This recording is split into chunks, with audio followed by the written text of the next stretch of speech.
todo corazón.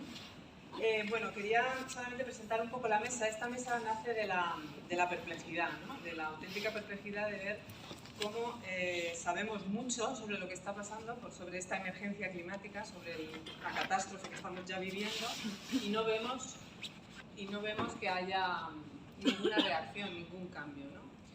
De hecho, tenemos información desde hace décadas y sin embargo todavía parece que es peligroso reclamar a nuestros políticos que actúen. Nos hemos encontrado con esta noticia, unos científicos que se atrevieron a salir a la calle a pedirles cuentas, ¿no? a los que pueden hacer algo, que no hacen nada y están ahora en un proceso judicial simplemente por salir a manifestar eso, que no es nada más que decir la verdad y lo que está pasando, ¿no? Entonces, vamos, yo al menos, de perplejidad en perplejidad. Si nos ponemos a mirar un poco de información, a informarnos, ¿no?, de esto que se llama la emergencia climática, vemos que desde los años 70 la enfermedad ya está descrita, el tratamiento también prescrito, pero nadie se ha puesto a aplicarlo sobre el enfermo, ¿no?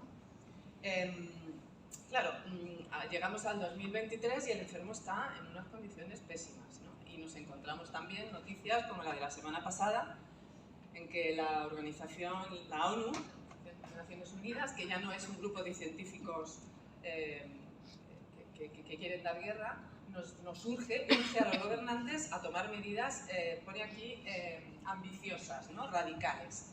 Nos dicen que ya no hay tiempo, que tendríamos que hacer todo a la vez en todas partes, ¿no?, parafraseando la oscarizada película.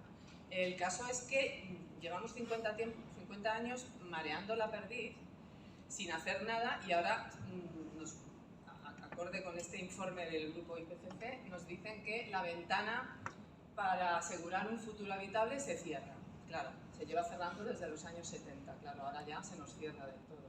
También este informe dice, el informe de la ONU, repito, que el daño al medio ambiente ha sido tan generalizado y tan irreversible que no lo podemos recuperar, ¿no? Bueno, pues de repente nos encontramos con noticias como esta, como que parece que ya las autoridades, ¿no?, los competentes en la materia toman alguna medida. Bueno, dado la trayectoria que llevamos, pues la vamos a poner en cuarentena porque no sabemos muy bien lo que significa ni realmente si es un cambio real, ¿no? Insisto, la mesa surge ante la perplejidad de que parece que esto no va con nosotros, ¿no? Se nos olvida el mundo occidental que somos parte de una trama, de una interrelación, de interdependencia entre diferentes especies, ¿no? Y nosotros, desde este antropocentrismo en el que vivimos y con esta confianza ciega en la tecnociencia, vivimos al margen de esta realidad. Nos pensamos que podemos utilizar y explotar el planeta como si fuera infinito, ¿no? Y claro, es lo que hacemos realmente. Para que nos hagamos una idea, si toda la población del planeta viviera como un español medio, harían falta 2 planetas. Si como un danés, 4, como un estadounidense, 5, como un dubaití, 11 planetas. Estamos viviendo sacrificando una parte del planeta, ¿no? Hay quien habla ya de la 6ª extinción. Cuando hay una extinción, hay especies que desaparecen. Recordamos que nosotros somos también una especie y no somos la menos vulnerable, precisamente. Necesitamos cambiar algo. Este sistema no está respondiendo a la realidad, a la auténtica realidad, que es esa trama de la que somos parte. Este sistema que nos hemos regalado de vida en Occidente solamente valora el éxito y el progreso como producción, consumo y beneficios. Todo lo que esté fuera de esa ecuación no es importante. Y resulta que lo más importante, lo que nos mantiene aquí en vida, en este planeta Tierra, en Gaia, este planeta vivo, es precisamente lo que está fuera de esa ecuación. Hay algunos expertos, una antropóloga, Yayos Herrero, que se plantea la posibilidad de ponerle precio a esos procesos que estamos arrasando y que son el núcleo de la vida, ¿no? ¿Cuánto costaría, por ejemplo, el proceso de la fotosíntesis, sin el que nosotros no estaríamos aquí? ¿Cuánto costaría en euros, en dólares, en yenes la polinización de una abeja, que tampoco nos parece relevante? O el mismo ciclo del agua. Otro ecólogo, Mark Sala, le ha puesto precio al oxígeno del planeta, ¿no? Y ha llegado a la conclusión de que nos costaría 2 veces el PIB mundial.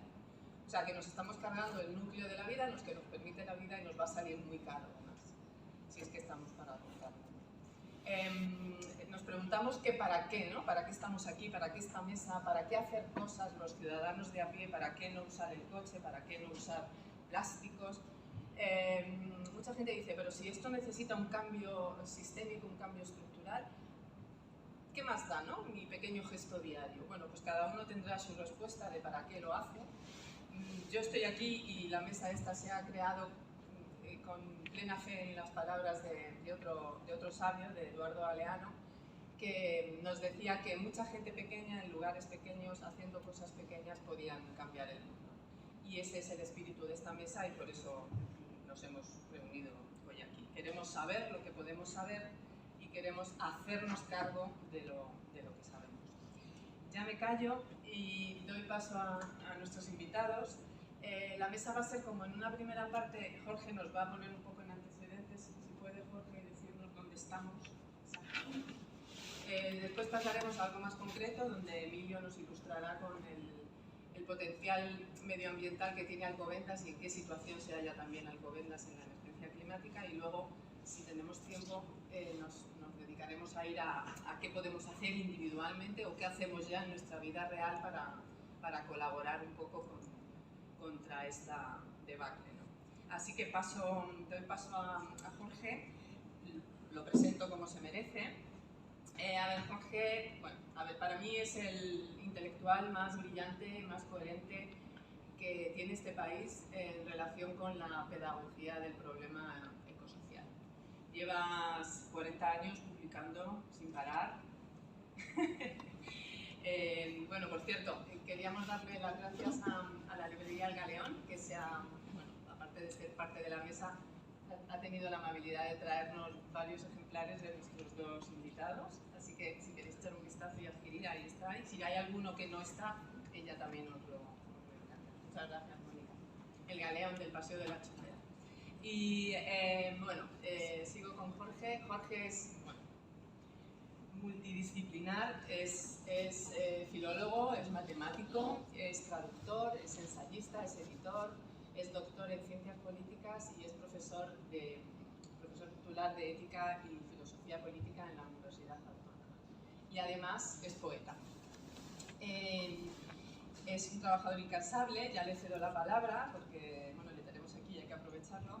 Y Jorge, te voy a meter un poco en una encerrona y me encantaría que empezaras tú tu intervención leyéndonos este poema de tu libro Poemas Lisiados. El libro y el poema tiene 12 años ya, creo, y a mí me parece que tiene más pertinencia ahora mismo que cuando lo escribiste. Así que si nos haces ese regalo también. Bueno, muchas gracias por la invitación a compartir un rato de reflexión esta tarde, y perdón por el retraso de haber cogido desde Canto Blanco, desde la universidad, el tren hacia Colmenar en lugar del tren hacia Alcobendas, ¿no? Va uno ahí distraído. Bueno, estos versos así muy breves, ¿no? Nos pierde la codicia de los menos, la cobardía de los más, la irracionalidad de todos. Falta lenguaje para decir el horror que viene. Nos cuesta efectivamente hacernos cargo de la situación, y en muchas ocasiones preferimos mirar hacia otro lado, ¿no? Eso es, por un lado, muy humano, demasiado humano, podríamos decir, pero tampoco es la mejor de las reacciones si realmente hacemos frente a peligros muy graves, y ese es el caso, ¿no? La mesa redonda se ha titulado Alcobendas frente a la emergencia climática, y lo primero quizá que habría que decir es que realmente es una emergencia. Nos cuesta creerlo porque no vemos reaccionar. Claro, somos animales súper sociales, nos guiamos la mayor parte de nuestra vida por lo que vemos hacer a los demás, por lo que aprendemos de los demás, y es difícil creer en una emergencia si vemos que nuestra vida cotidiana pues, continúa más o menos como antes, van surgiendo algunas dificultades nuevas, pero no parecen ser gran cosa. Puede ser, ¿no?, que un ayuntamiento o el Parlamento de la Nación declare una emergencia climática, pero luego no vemos que eso se traduzca en los cambios que pensamos que harían falta. Entonces nos cuesta quizá creer, ¿no?, que realmente es una emergencia, pero de hecho lo es. Lo que está en juego no son algunas molestias más en verano, ¿no?, un poco más de calor en verano, ¿no?, donde había una ola de calor, pues ahora hay tres, ¿no?, o estas noches tórridas tropicales, pues donde antes había a lo mejor un par de ellas, resulta que en lugar de ser dos son cuatro. No son, lo que está en juego no son, o tengo pues cada vez más problemas de abastecimiento de agua en algunas regiones, pero por otro lado sé que buena parte de eso tiene que ver también con el mal uso que estamos haciendo del agua, pero no es eso que son como los síntomas relativamente leves, ¿no?, que vemos ahora, no nos indican lo que realmente está en juego, ¿no? Y está en juego la habitabilidad del planeta Tierra, quizá de la mayor parte del planeta Tierra o, en el peor de los casos, de todo él. Si las cosas van muy mal en lo que a calentamiento climático se refiere, es decir, si acabamos en ese lapso de algunos decenios que están considerando pues, los estudios que manejamos, que luego hay pues, también científicas que nos dicen, bueno, esto no se para en 2100, ¿no?, aunque los escenarios del IPCC vayan hasta 2100, pues estamos poniendo en marcha procesos que se van a extender, cuyos efectos se van a extender a lo largo de decenas, de centenares de miles de años, ¿no?, mucho más allá de 2100. Si las cosas van muy mal en esto y llegamos a 2100 pues con 3 grados, 4 grados, 5 grados de incremento sobre las temperaturas preindustriales, puede ser que no haya seres humanos, ¿no? Con 5 grados o 6 grados muy probablemente no habría supervivientes, y si no llegamos a eso, las cosas pues no se plantean tan trágicamente. En cualquier caso, con esos incrementos, la mayor parte de la humanidad será exterminada.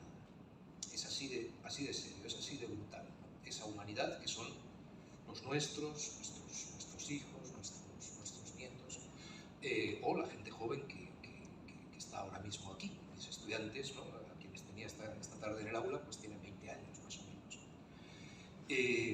Es así de duro y nuestras sociedades no están en una senda que excluya esos desenlaces, ¿no? Tenemos en la cabeza seguramente pues esas cifras, ¿no?, de 1,5 grados, 2 grados, ¿no?, que responden a los acuerdos de París en 2015, ¿no?, el último de los intentos de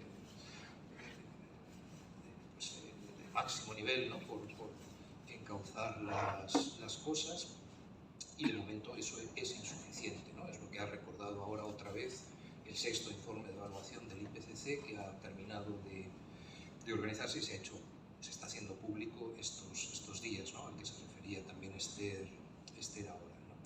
Claro, no terminamos de ver, nos cuesta creer en la emergencia también, no solo porque no veamos así muchos signos de emergencia a nuestro alrededor, sino también porque nos decimos, bueno, 1,5 grados, 2 grados, ¿no?, o incluso si decimos 3 grados o 4 grados de incremento con respecto a las temperaturas preindustriales, ¿esto qué quiere decir? Entre hoy por la mañana y hoy por la tarde pues hemos tenido un arco de 11 grados o 12 grados, ¿no? Entonces estamos acostumbrados, claro, nuestra experiencia cotidiana no nos hace ver, no nos deja ver lo que significa 1,5 grados, 2 grados o 5 grados, ¿no? Si hay toda esa diferencia de temperaturas entre invierno y verano, o entre una noche y un día ahora en primavera, ¿qué pasa ahí, ¿no?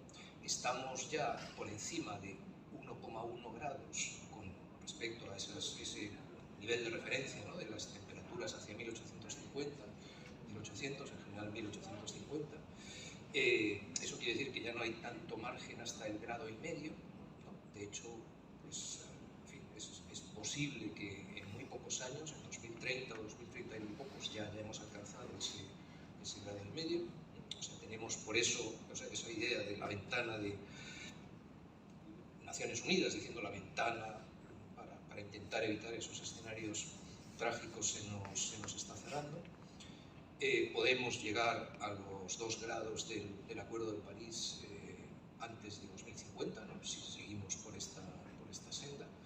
Y no captamos lo que significa eso, ¿no? Porque no nos damos cuenta de que las temperaturas promedio de la Tierra, la oscilación que tienen entre este clima que es benévolo, favorable para nosotros, ¿no? El clima del Holoceno, en el cual se ha desarrollado pues, todo esto que llamamos civilización, ¿no?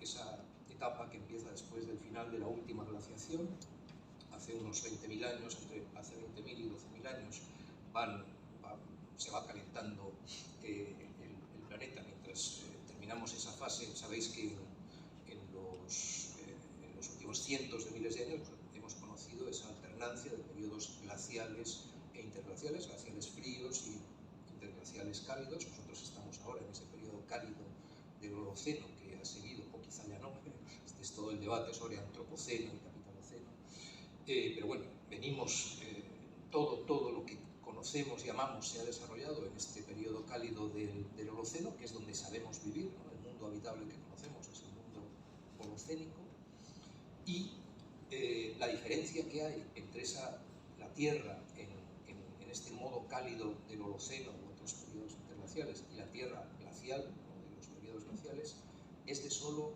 3, 4, 5 grados.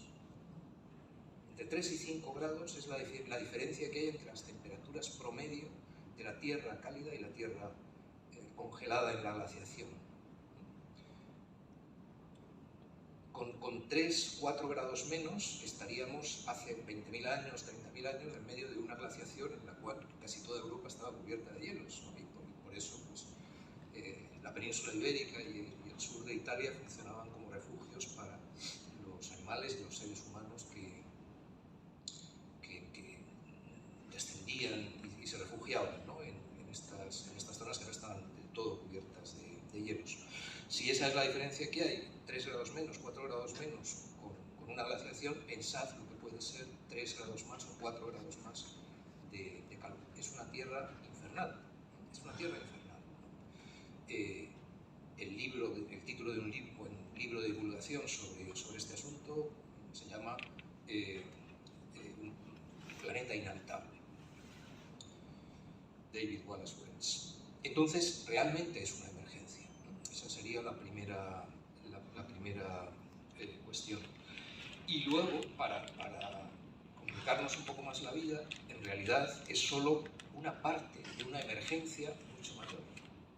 O sea, también nos sucede, por desgracia, que nuestras sociedades, después de no haber hecho mucho caso, no haber hecho apenas caso durante más de medio siglo, ¿no? Como estaba recordando Esther, también nos sucede ahora que cuando se habla de alguna de las dimensiones, ¿no? De esta crisis ecológico-social, pues casi siempre es el calentamiento climático, ¿no? Por eso hablamos también a veces de esta, lo que se ha podido bautizar como una visión de túnel de carbono.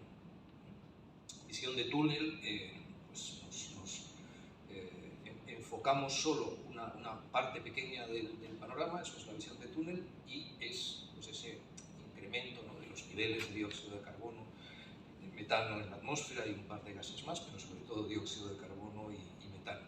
Esa visión de túnel de carbono es extremadamente reduccionista y nos deja ver que en realidad estamos hablando del síntoma, ¿no? Siendo todo lo que es, siendo esa barbaridad que acabo de evocar, es solo el síntoma de una crisis que tiene bastantes más dimensiones, ¿no? Eso es también una parte de nuestro problema, ¿no? Porque si pensamos como tendemos a hacer también dentro de esta cultura dominante, muchas veces pues estamos, en fin, hambrientos de soluciones, ¿no? Quiero soluciones, denle usted soluciones, resuélvame la vida cambiando lo menos posible. Buscamos una solución y entonces resulta que tropezamos con otra de las dimensiones de esa crisis que tiene más aparte de la crisis climática. Si sola simplificando las cosas, porque luego si nos metiéramos en las derivadas también sociales, pues la cosa aún se nos complicaría más, pero simplificando las cosas, en menos hay que considerar otras dos grandes dimensiones, además de la climática, ¿no? Que son la crisis de recursos, la crisis energética en el marco más amplio de una crisis de recursos. Nosotros hemos construido sociedades, las sociedades industriales son esencialmente sociedades mineras, en comparación con las anteriores, sociedades campesinas o antes sociedades de forrajeadores, de cazadores-recolectores. Pues nosotros, en lugar de vivir, como han hecho esas sociedades anteriores, básicamente de la energía del sol dentro de la red de la vida, nosotros nos hemos puesto a excavar creando una sociedad minera que depende de un montón de recursos minerales, empezando por los combustibles fósiles, que son al mismo tiempo la base energética que sustenta todo lo que hacemos en estas sociedades industriales, casi todo, ¿no? Las 4/5 partes de la energía primaria que seguimos usando ahora son combustibles fósiles. Y por otro lado, pues claro, son uno de los causantes, ¿no? del problemón, de la tragedia climática que estaba evocando antes, ¿no?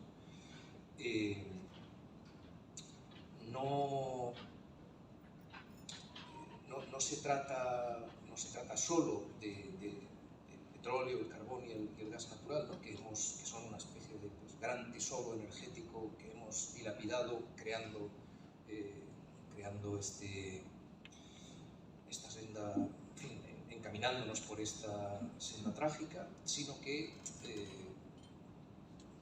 estamos también con una crisis de recursos más amplia que afecta hasta los alimentos más abundantes,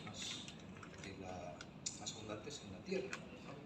Si examinamos un poco noticias de prensa de estas así, pues que no aparecen en titulares o en primera página, sino en páginas interiores y más pequeñas de estos últimos años, pues podemos encontrar, por ejemplo, noticias que nos hablan de escasez de arena para la construcción. Y nos decimos, pero ¿cómo puede ser que algo como la arena escasee, ¿no?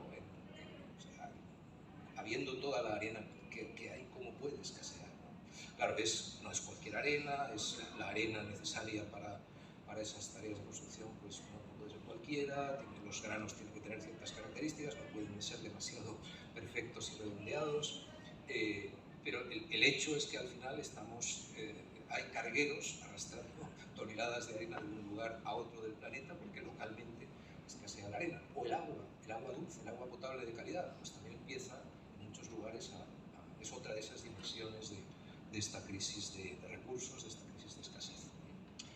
Y cuando intentamos, en alguno de esos intentos por encarar con una visión reduccionista el problemón climático, pues nos ponemos a desarrollar iniciativas que nos hacen chocar contra otras escaseces o limitaciones de recursos en otro lado, ¿no? Luego, si queréis, pues lo abordamos en el coloquio.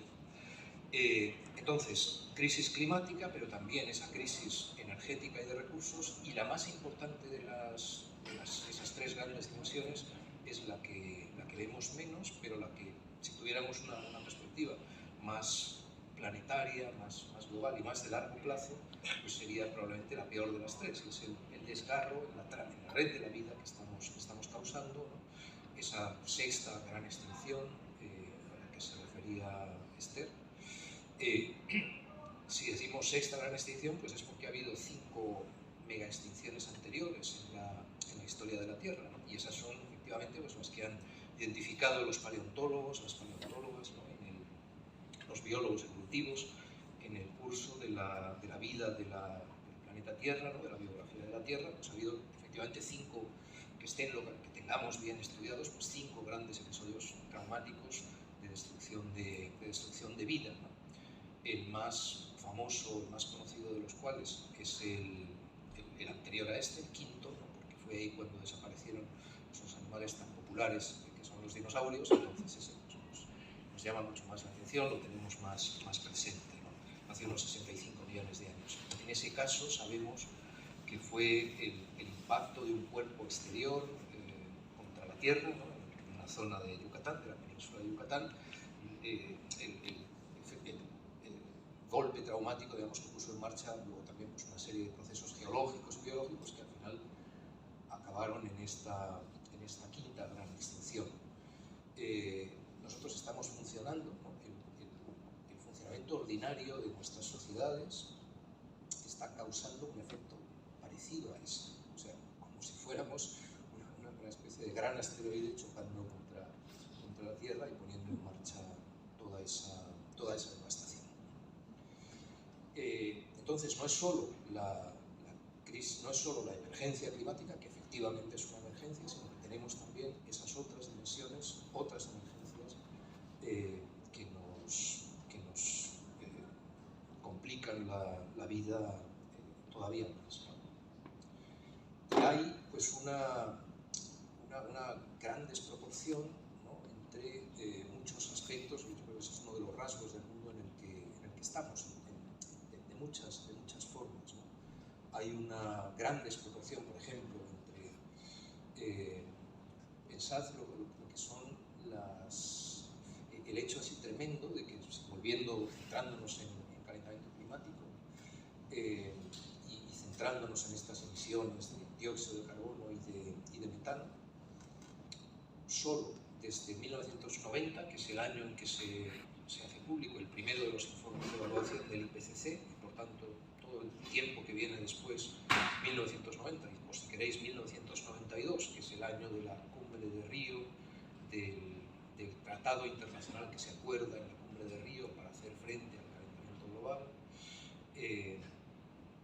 Desde 1990 a 1992 hemos emitido más de la mitad de todos estos gases de efecto invernadero emitidos a lo largo de la historia humana.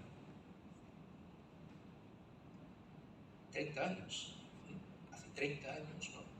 Pero, y no lo vemos, como sociedad no vemos la rapidez con la que se han producido estos procesos. Eso tiene que ver con esas curvas de crecimiento exponencial que reflejan pues, tantas dinámicas sociales y ecológicas de la sociedad en la que estamos. Por eso hablamos de gran aceleración, ¿no? La gran aceleración, que es ese periodo histórico que sigue, ¿no? a la Segunda Guerra Mundial. Nosotros nos incorporamos a eso un poco más tarde, claro, no somos de los países de industrialización más antigua, pero desde los años 60-70 estamos del todo en esa dinámica, y eso también nos debería hacer pensar en el aspecto generacional tan fuerte que tiene esta crisis ecológico-social.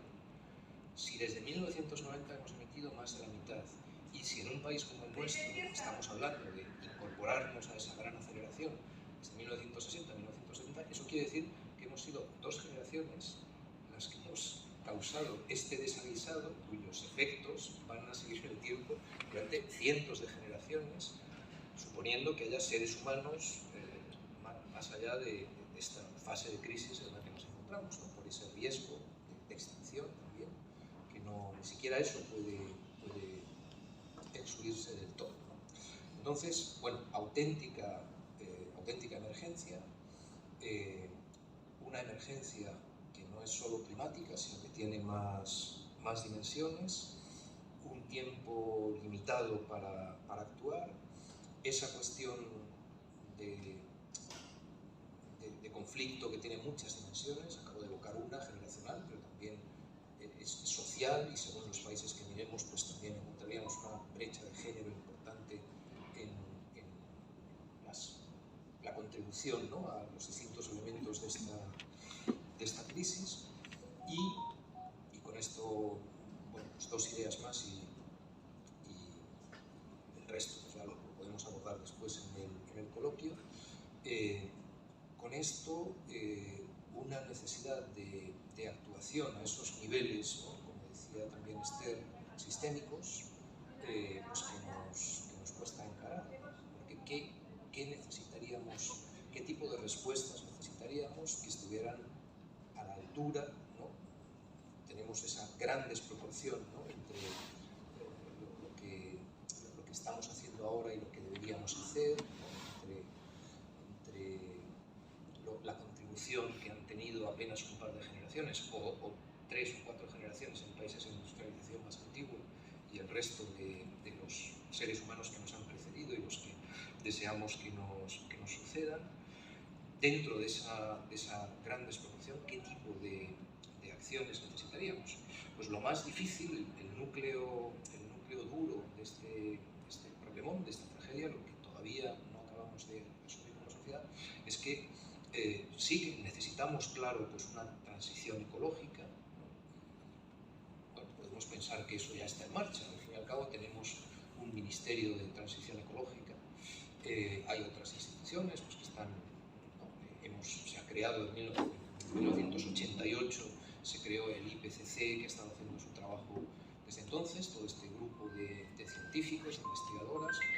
Tenemos a Naciones Unidas lanzando voces de alarma desesperadas con el actual secretario general, pero también antes. Podríamos pensar que esa transición ecológica está ya en marcha, pero no es el caso.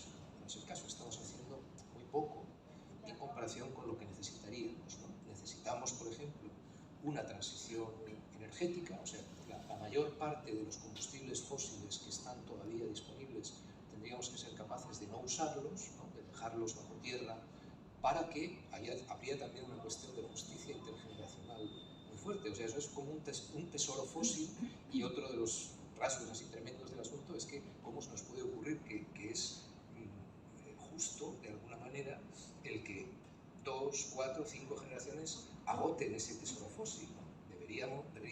Deberíamos reservarlo no solo porque necesitamos menos dióxido de carbono en la atmósfera, sino también porque generaciones posteriores podrían tener su derecho también a una parte de ese tesoro, ¿no? La mayor parte de los combustibles fósiles tendrían que permanecer bajo tierra. Necesitamos hacer una rápida transición a las fuentes renovables de energía, pero estas fuentes renovables de energía no pueden darnos tanta energía como la que nos hemos acostumbrado a considerar normal. Vivimos en sociedades que han disfrutado de una sobreabundancia energética alucinante en comparación con lo que ha habido antes y con lo que habrá después, y el ir de ese más a menos, aunque no signifique, si hiciéramos las cosas bien, no significaría necesariamente vivir peor, pero en cualquier caso significaría vivir de una forma muy diferente y usando menos. Necesitamos de manera imperiosa usar menos energía y menos recursos materiales, ¿no? El núcleo duro de cualquier transición ecológica está ahí, ¿no? Si fuéramos capaces de eso, y eso implica pues, muchas cosas a distintos niveles de la sociedad, pues sabemos que tendríamos que nos orientarían, ¿no? Grandes principios como autocontención, autolimitación, ¿no? Ser capaces de autocontención es como si os he hablado de un núcleo duro, material, energético del problema. En el terreno ético-político, pues el núcleo duro es la autocontención, ¿no? Yo lo formulo a veces también en las clases de ética como autolimitarme para que pueda existir el otro, para que el otro, humano y no humano, pueda existir.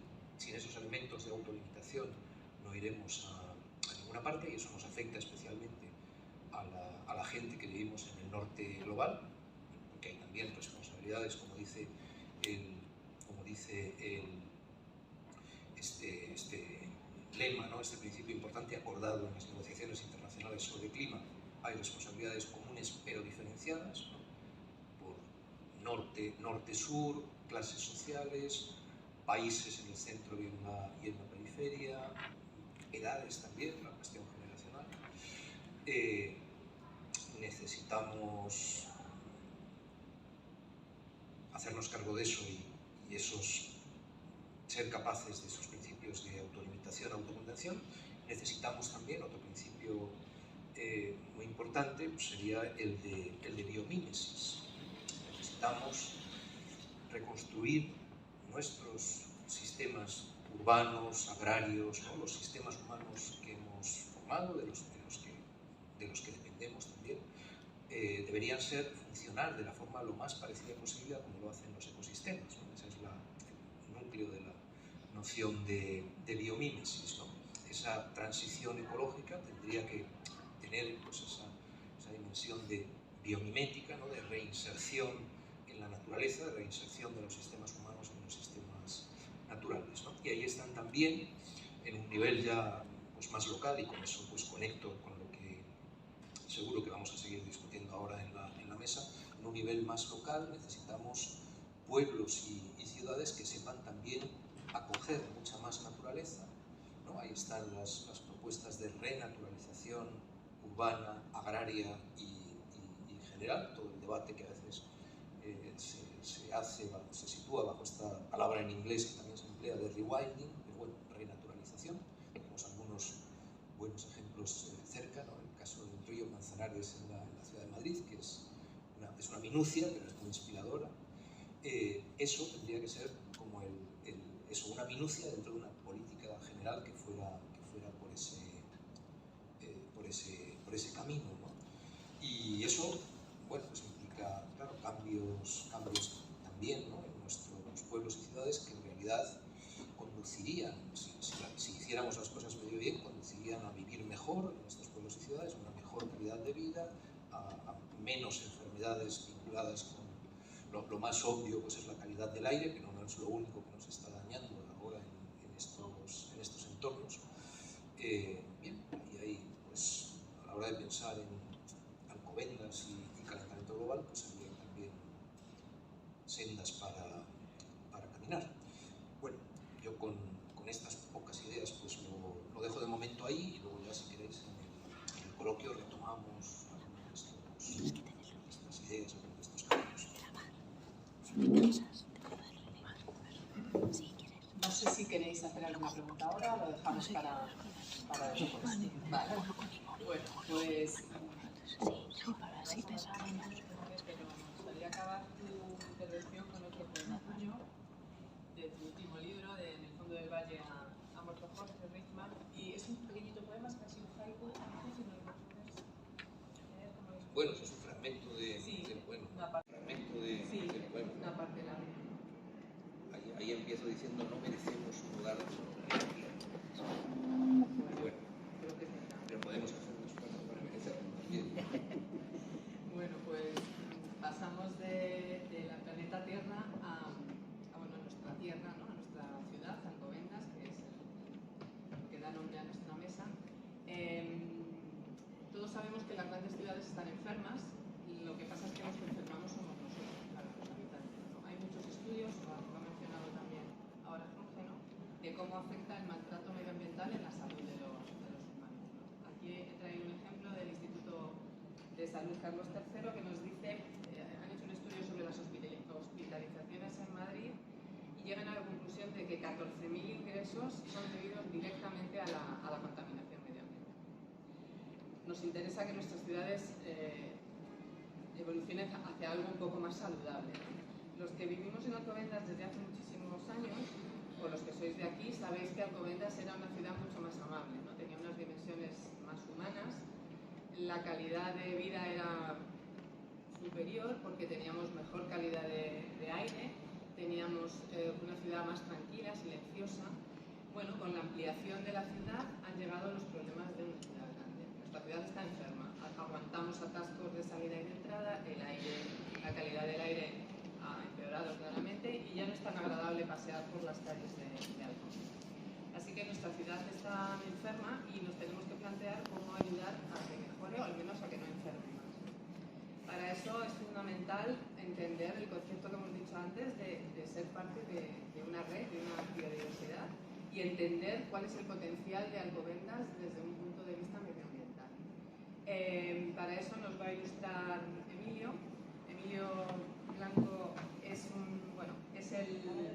el etnobotánico de este país, es un pionero en esta disciplina y es el referente de esta disciplina en España. Es doctor en biología por la Universidad Autónoma de Madrid y bueno, lleva 40 años dedicado de una manera o de otra a investigar la botánica, a protegerla y a entenderla, ¿no? Dice que se echó al campo, se echó al monte muy joven a intentar disfrutar de esa naturaleza y a entenderla. Hay un montón de publicaciones suyas y de libros que así lo demuestran. Da clases en la Universidad Europea de Madrid y además es muy generoso y vino hace unos meses a comprobar in situ cuál era ese potencial medioambiental de Alcobendas y es lo que ahora nos va a contar. gracias por invitarme. Después de la intervención aquí del vecino, queda uno un poco angustiado, aunque todos lo sabemos. Y bueno, yo he seguido un poco la pista, que el programa Reserva Natural. Bueno, pues un placer escuchar a una persona que tiene una base sólida del cambio climático, ¿no? Porque yo no soy experto en mucho en el cambio climático. Y bueno, después de esta introducción, la verdad es que queda uno bastante angustiado sobre la vida personal y la general, ¿no? Por nuestra incongruencia en la vida diaria. Y bueno, inevitable además en cualquier caso. Me gusta mucho también la presentación que nos ha hecho Esther y hablar un poco de las contribuciones personales, porque todo parece una cosa de gobernantes, todo parece convenios internacionales, pero son muchas capas, ¿no? Y hay una capa que llega a la familia, a dónde vivo, a cómo educo a los hijos, si soy maestro a los alumnos.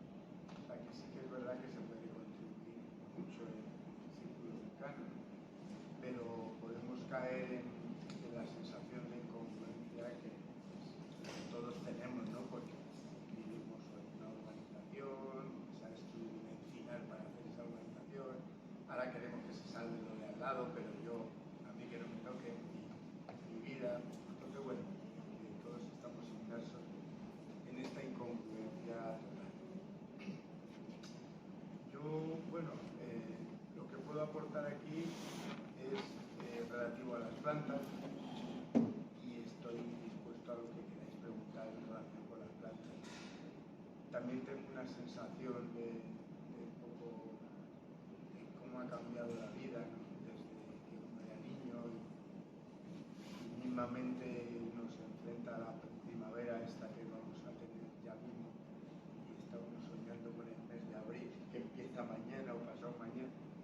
Y dice, nos salvará abril de esta primavera, ¿no? Porque la verdad es que es una sensación también angustiosa el ver los campos, que no tira la hierba para adelante, que no hay esa explosión primaveral mediterránea que nos emociona y por lo menos durante un mes y medio nos mantiene con esperanza, ¿no?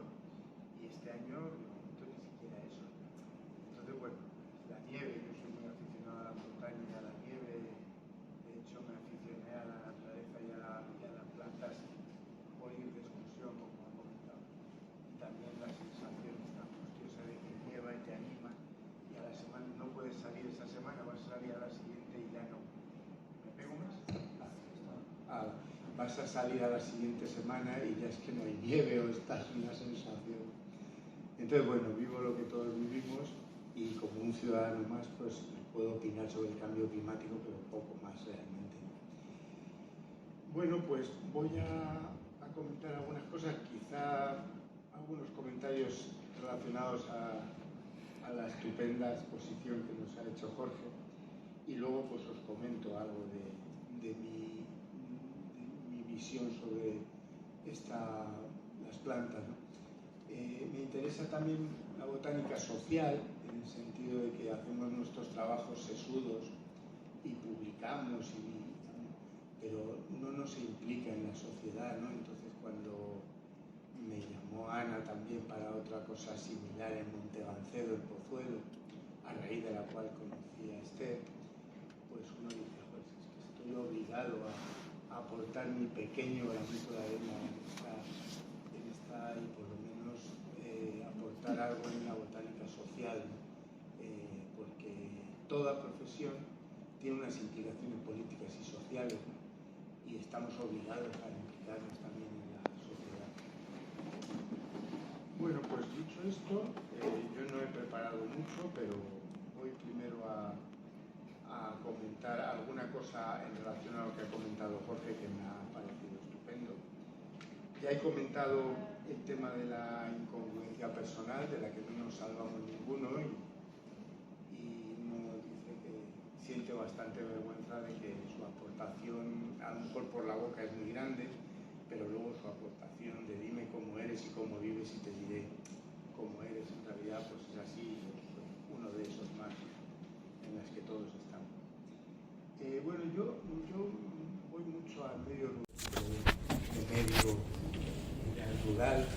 no un rural influido por la ciudad, como es los 200 kilómetros que rodean a Madrid o los 150. No he podido porque hay que trabajar y porque si no estás todo el día con el coche y tal, y no me ha... Pero sí que en un momento vi claro el que una parte de tu vida había que probar otra cosa, ¿no? Dentro de nuestra ignorancia rural, porque somos unos ignorantes rurales los que hemos ya vivido en una ciudad, ¿no? Y cuando vas allí te sientes ridículo, cuando intentas aprender la huerta y ves al señor de al lado que maneja todo fenomenal y tú no tienes ni idea, estás ahí perdiendo el tiempo y eso se mama, ¿no? No se va desde el mundo urbano. Bueno, a mí me impresiona mucho ver a los niños, ¿no? Entonces, bueno, ayer veía a unos chicos entrenando en un polideportivo ahí en la Universidad Europea y tal, y veía ese potencial, veía esa alegría de vivir, y me parece un poco angustioso y no muy adecuado transmitir esta educación pesimista que transmitimos ahora mismo, ¿no? Estamos transmitiendo una botella medio llena, parece que es la realidad, ¿no? Y eso nos dicen los sabios, los que saben de ese tema y los teóricos, pero cuando piensa uno en la generación que viene y que está ahí, que pisa bastante fuerte, ¿no? A pesar de que digamos de que usan maquinitas y que no saben más que apretar botones, pero tienen otras cosas que nos dan 100 vueltas, ¿eh? Las cosas han cambiado y no podemos pegarnos al pasado de cómo fuimos educados y criticarlo todo porque viene otra generación con otro estilo y otra cosa y bueno, pues así es. Entonces, bueno, cuando ve uno los niños yo pienso que la educación tiene que ser positiva, ¿no? Y no tenemos que dar esa imagen de... porque además damos una imagen que luego es falsa, porque luego vamos en coche con los niños a todos los lados, o sea que vamos a la sierra pero no nos salimos del coche en cuanto hace un poquito de frío para adentro y tal, la calefacción, todo obsesivo con la... O sea, entender lo que quiero decir, ¿no? O sea que son cosas que me ha sugerido tu exposición. Cuando uno va mucho al medio rural y vive con la cabeza un poco en el medio rural, también tiene momentos de esperanza y de positivismo, ¿eh? O sea que eso también es verdad. Hay momentos muy depresivos y otros momentos en que dices, joder, el planeta es muy grande, y es que es muy grande cuando vas por ahí. El planeta es inabarcable. El planeta y la naturaleza siempre ganan. No os creáis que siempre gana. Si hacéis montaña o si hacéis un poquito de sierra potente, pues os daréis cuenta de que en cuanto entra la niebla o cualquier cosa, está uno así. O sea, entonces, que también a veces yo este invierno con unos amigos hemos estado en la cordillera cantábrica, precisamente un amigo mío que es especialista en lobo y con otro compañero. Entonces me he dado cuenta de lo que era en invierno la naturaleza del norte de España, ¿no? Que ya lo sé, pero lo he vuelto a ver, ¿no? Con esos bosques que se te va la vista hasta el horizonte, con esas soledades, ¿eh? Y esos pueblos abandonados prácticamente en invierno y sin prácticamente. Entonces, bueno, pues en mi interior se produce una especie de lío, ¿no? De lío porque a veces dices, joder, es que el planeta es grande, el planeta... y nos creemos muy listos, pero el planeta se va a imponer en un momento dado a nosotros, ¿no? Y bueno, que otra idea suelta, ¿no? Porque no puedo sacar más que ideas sueltas. La sensación esta de la exposición de Jorge te lleva a una especie de inmovilismo, que es normal, ¿no? Dices, ¿por dónde empezamos? ¿Qué hacemos? Pues eso nos invade y es también un sentimiento negativo, ¿no? Pero claro, ¿qué hacer? Ya lo ha sacado Esther, pero a mí me ha sugerido también la intervención. Yo doy unas clases, bueno, doy botánica a los que estudian nutrición y dietética. Es muy bonito porque doy las plantas enfocadas a diferentes profesionales del futuro. Doy también botánica en farmacia, con lo cual una orientación más farmacéutica y de principios activos y tal. Y luego doy también a los que estudian medio ambiente, que es otro enfoque, ¿no? Entonces, en ese sentido es muy enriquecedor. Pero también a los de farmacia les doy una pequeña asignatura optativa que se llama salud ambiental, porque me cayó esa asignatura, porque estoy encantado, pero para rellenar horario y tal, lo que se hace en la universidad, ¿no? Que te metes unas cosas para que consigas todo tu horario y puedas...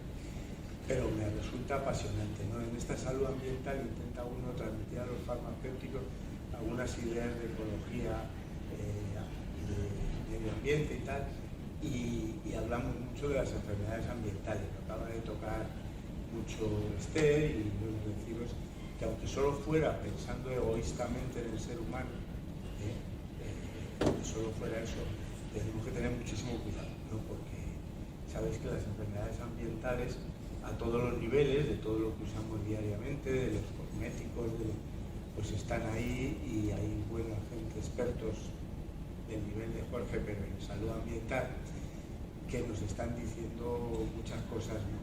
De los aumentos de los cánceres, de los aumentos de las enfermedades relacionadas con el medio ambiente, directa o indirectamente, porque hay muchas cosas relacionadas indirectamente.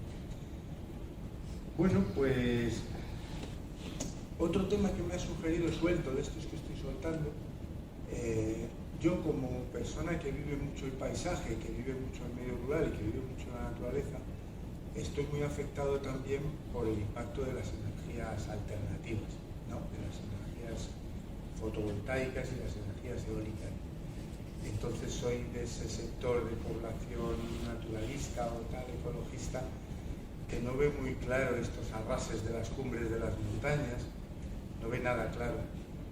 Los cordales llenos de molinos, elegir los sitios que todavía no tienen ningún nivel de protección, pero que tienen mucho valor ambiental, se han escapado a la protección, pero eso les hace ser unos lugares muy especiales, porque interés natural lo tiene todo, lo tiene hasta, como vamos a ver, cualquier descampado aquí al lado de la ciudad. Entonces, también la destrucción del paisaje es un tema terrible, ¿no? Y los eólicos y los fotovoltaicos planteados como los planteamos son un terrible destructor del paisaje y un creador de barreras y fronteras y un fragmentador del paisaje. Y en un plumazo, en un año o dos, se puede cargar la Sierra de los Ojosalvos ahí en Ávila, que no tenía protección y que estaba ahí entre medio, y han llegado los oteadores del viento y las dálitas. Y sabéis que hay proyectos ambientales ahora mismo para poner fotovoltaicas en media España, proyectos brutales, con capitales españoles, alemanes y de todas partes.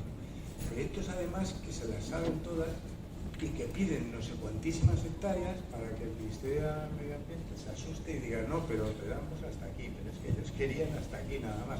O sea, todo está...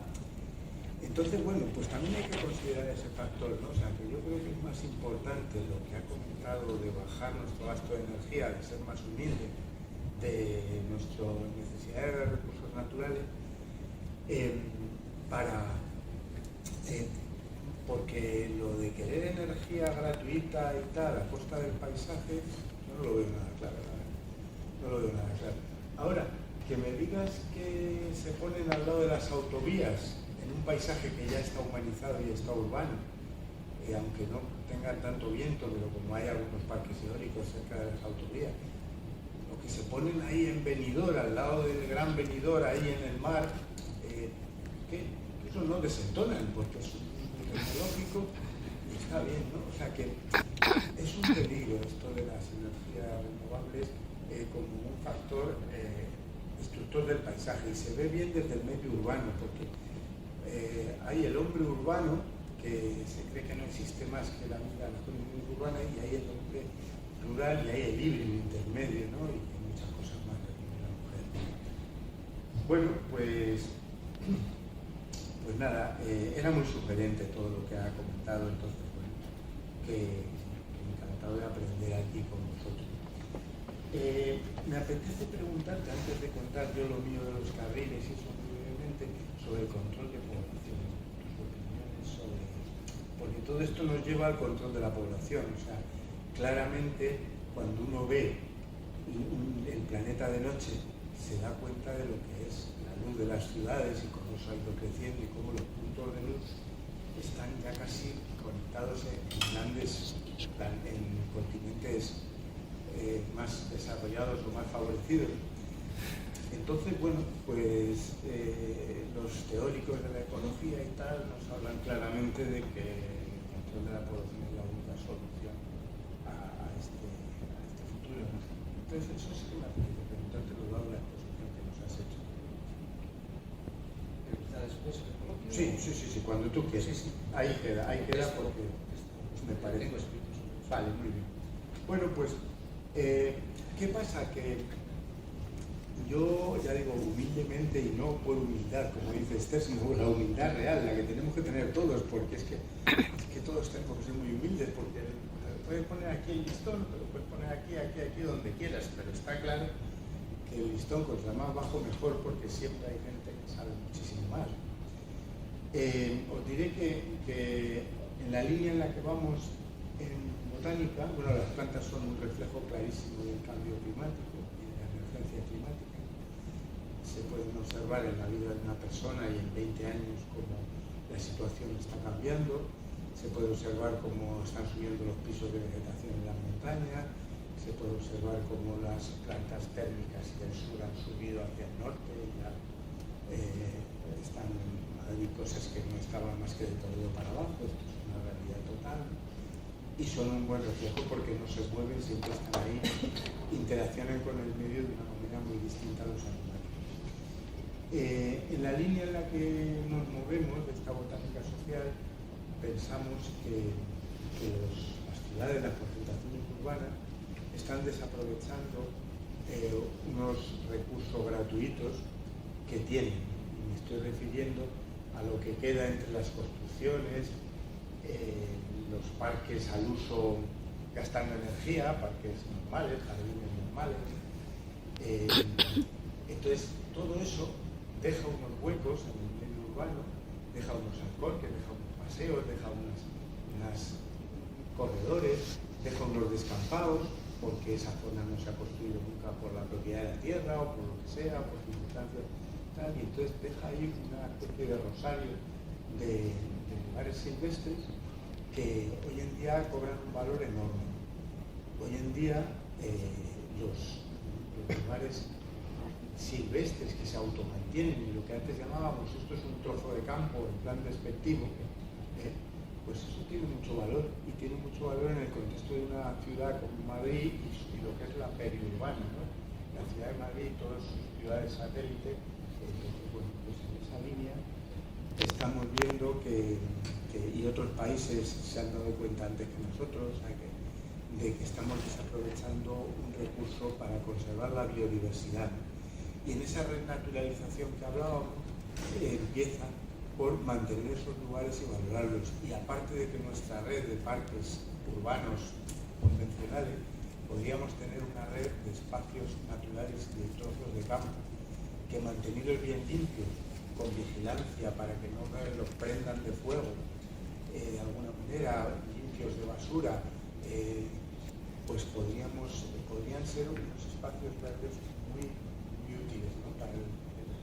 Y gratuitos, los tenemos ahí, es lo que se llama la jardinería del no hacer. La jardinería del no hacer implica dejar las cosas ahí y no construir, y dejar evolucionar la naturaleza, pero limpia, respetando unos paseos por donde circula la gente, prohibiendo el pisoteo en otras zonas, porque el pisoteo es lo peor para las plantas que están saliendo espontáneamente, ayudando en algunos casos donde se pueden hacer microestudios. Aquí conviene intervenir y conviene segar, y aquí conviene introducir algún arbusto para que esto tal, conviene introducir ganado localmente. Pues eso es un poco las ideas que parece que son de sentido común, de que estamos desaprovechando y algo que es gratuito, que podría ser gratuito, y que, ¿qué pasa? Que no es tan bonito como un seto recortado, pero podemos cambiar también la estética del ciudadano, porque estamos acostumbrados a una estética muy centroeuropea, y aquí sabemos que la primavera se acaba en junio, y a primeros de junio se acabó y viene el mundo marrón y no pasa nada, y el mundo marrón es muy bonito también, el mundo de los frutos, el mundo de las pajas, de los colores marrones, entonces bueno, pues eso es lo que voy a contar. Y en ese sentido los carriles, lo poco que he tenido oportunidad de conocerlo, me dejó sorprendidísimo. El ver que Alcobendas tiene un territorio descampado, un trozo de campo ahí, enorme, enorme, encima elevado, con unas visiones preciosas, unas visiones de horizonte muy grandes, un lugar donde puedes pasear libremente, donde nadie te va a controlar, donde eso tiene mucho valor en el siglo XXI, que lo sepáis. Y encima la hierba va a salir, va a tener un ciclo anual, está produciendo su oxígeno. Todos los términos municipales, en sus estudios de patrimonio, en sus estudios de ordenación del territorio, deberían de considerar estos espacios y no apurar la urbanización hasta el último rincón del hotel, y considerarlos además en relación con los espacios de los términos municipales de al lado, para ver si hay esas interconexiones que ahora se llevan tanto, que es lo que se llama la conectividad, ¿no? La conectividad entre espacios naturales. Y un poco es eso, ¿no? Al nivel de los descampados, al nivel de los pequeños lugares dentro de la ciudad, también tiene que haber una red de biodiversidad natural que está aportando a la ciudad un equilibrio, que está aportando a la ciudad unos insectos que allí viven. Realmente os llamaría mucho la atención el que interviniera un entomólogo y nos dijera qué insectos pueden estar dentro de una ciudad. Hemos hecho un estudio entre varias universidades que acaba de salir, bueno, hace una semana o 2 semanas como mucho.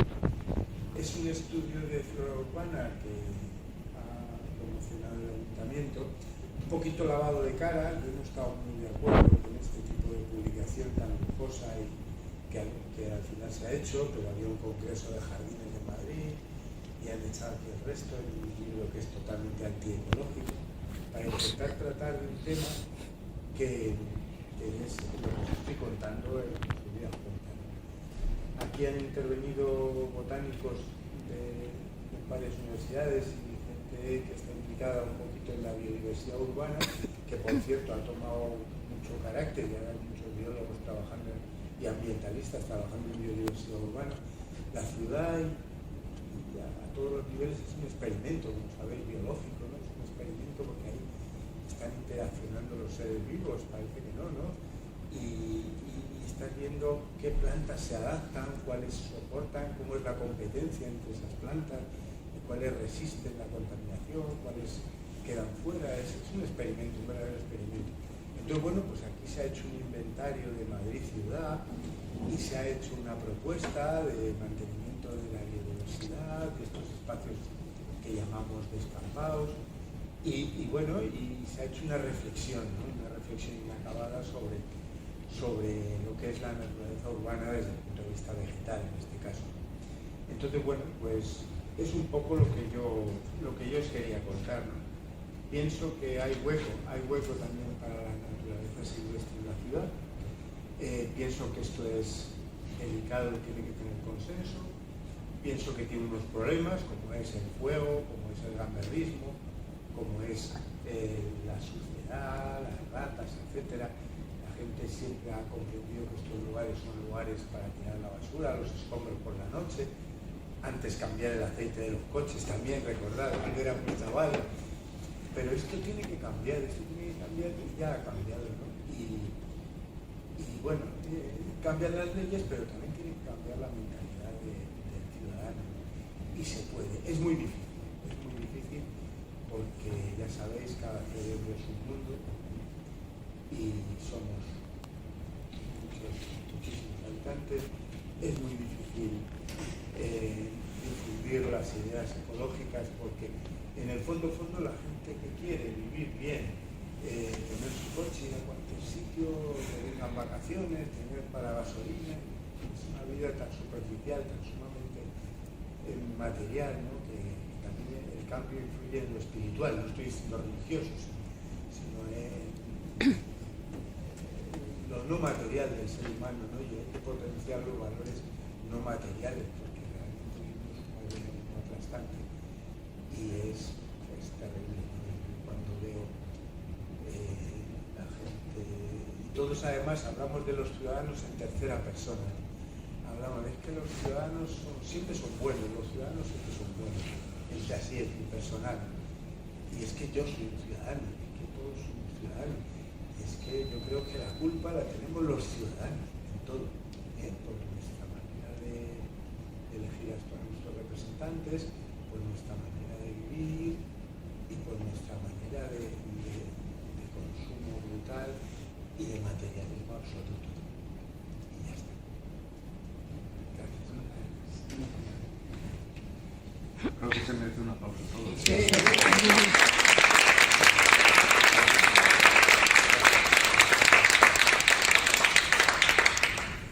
Pues yo creo que ahora sí, ¿no? Podemos lanzarles preguntas.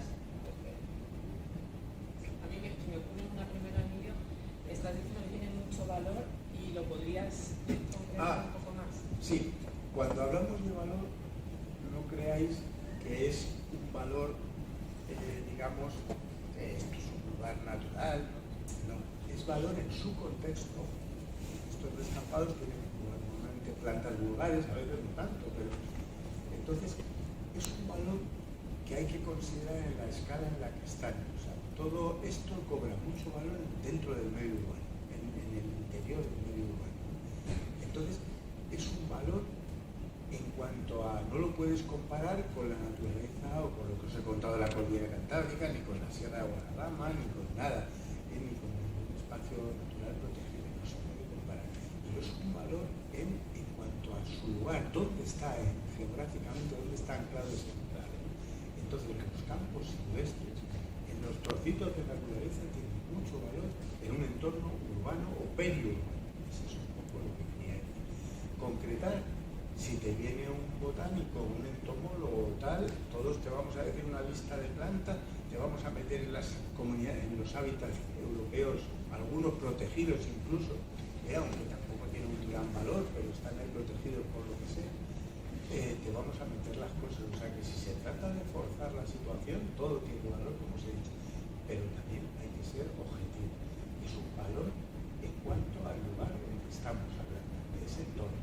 Pero en otros entornos serían lugares muy vulgares, pero lo vulgar es hermoso, lo vulgar y lo pequeño es considerable, ¿no? Y además es gratuito, no cuesta nada tener un parque que sea un descampado. Si lo tienes bien limpio, si lo tienes bien, es un lugar gratuito y disfrutable, ¿no? Y además los niños todavía pueden coger un talud y tirarse con un cartón, que eso no pasaría nada, o sea que tampoco hay que caer en la macro ordenación de todo, ¿no? O sea que también hay que dar un poquito de pie al caos, ¿no? Al caos que nos da la naturaleza, que la naturaleza implica un poquito de desorden. Y egoístamente, Emilio, ¿por qué nos interesa conservarlo? Egoístamente, pues somos muy egoístas, los humanos, Bueno, desde un punto de vista muy práctico. nos interesa conservarlo porque es irreversible el destruirlo, aunque parezca mentira. Y nunca una urbanización, por más ecológico que se venda, y que va a hacer una jardinería ecológica, va a poder sustituir a la naturaleza nunca. Y además va a tener que meter una energía constante ahí. Entonces es insustituible porque no se puede comparar, son cosas incomparables. Lo que va a costar construir eso, mantenerlo, etcétera, es incomparable. Y entonces hay una especie de equilibrio que en muy corto plazo, a un futuro muy próximo, nos daremos cuenta, ¿no? Que no se puede saturar de la presencia humana todo, que tiene que haber calvas, que tiene que haber enclaves y si esos enclaves encima se pueden ayudar, porque aquí en los carriles que conocéis hablábamos de que está pegando a una zona natural como es Bardelata, y esas encinas se están reproduciendo en la zona de los carriles también, ¿no? Y ayudando un poco podríamos convertir una zona en una dehesa, ¿no? Y fijaros lo que es una dehesa, es un lugar que tiene un valor muy grande, natural y humano. Entonces, parte de esa se podría incluso manipular y hacer una serie de actuaciones o microactuaciones que nos llevaran a una proliferación de esas encinas, de un vecino, como sabéis, que no ha podido venir hoy, que las tiene contadas, y en un ciclo de 30, 40 años podríamos tener un trocito convertido en una dehesa, ¿no? Por lo que eso supone, ¿no? Gratuito bonito y además eso sí que tiene un valor ecológico alto, porque permite una convivencia entre el ser humano y la biodiversidad muy armónica.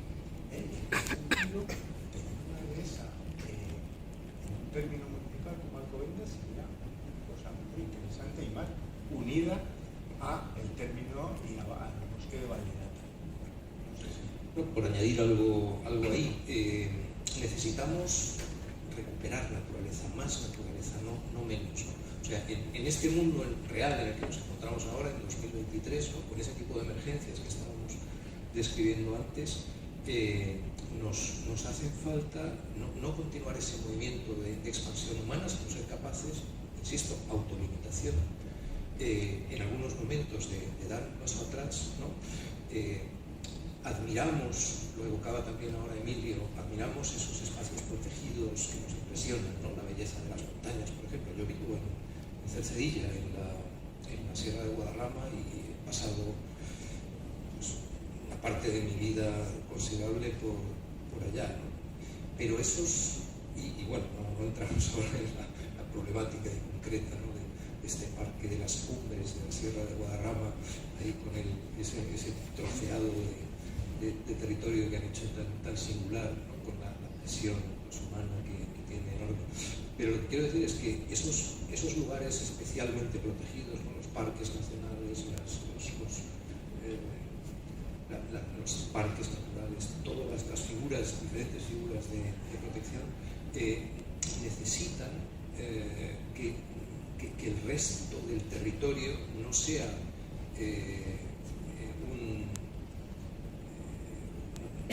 pura zona urbana y artificializada, ¿no? Necesitamos, por el contrario, es lo que estaba también ahora sugiriendo, esa conexión entre las distintas áreas, algunas en mejor estado de conservación, otras en menos, algunas susceptibles de recuperarse como dehesa como bosque, pero necesitamos esas conexiones también entre los espacios, más todavía en un momento en el que vamos, en unos años en los que vamos a asistir a la necesidad de desplazarse de flora y fauna a lo largo no solo de los pisos en altura, como decía, recordaba Emilio también al principio, sino a lo largo del territorio. O sea, los migrantes climáticos no van a ser solo, no vamos a ser, también nosotros debemos pensarnos como posibles migrantes climáticos según cómo vayan las cosas, pero quiere decir que no vamos a ser solo seres humanos desplazándonos de unos lugares a otros, se están desplazando ya los animales, las plantas, los microorganismos,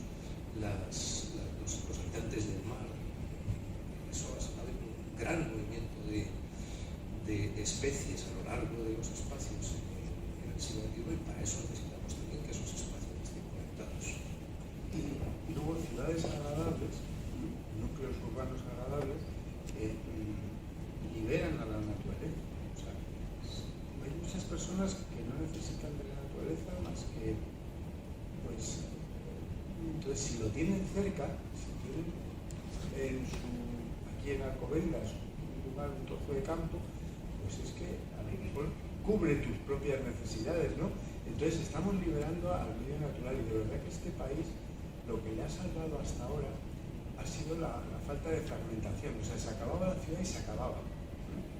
Y eso era increíble, eso no existe en otras ciudades europeas, ¿no? Que no para de haber casas, que no para de haber tal. Entonces, y eso ha cambiado mucho, desde que yo, estos últimos, ha cambiado muchísimo. Entonces, eso es una cosa muy buena. O sea, necesitamos buenas ciudades para salvar la naturaleza y el campo, porque eso baja muchísimo la presión de los habitantes de la ciudad sobre el medio rural.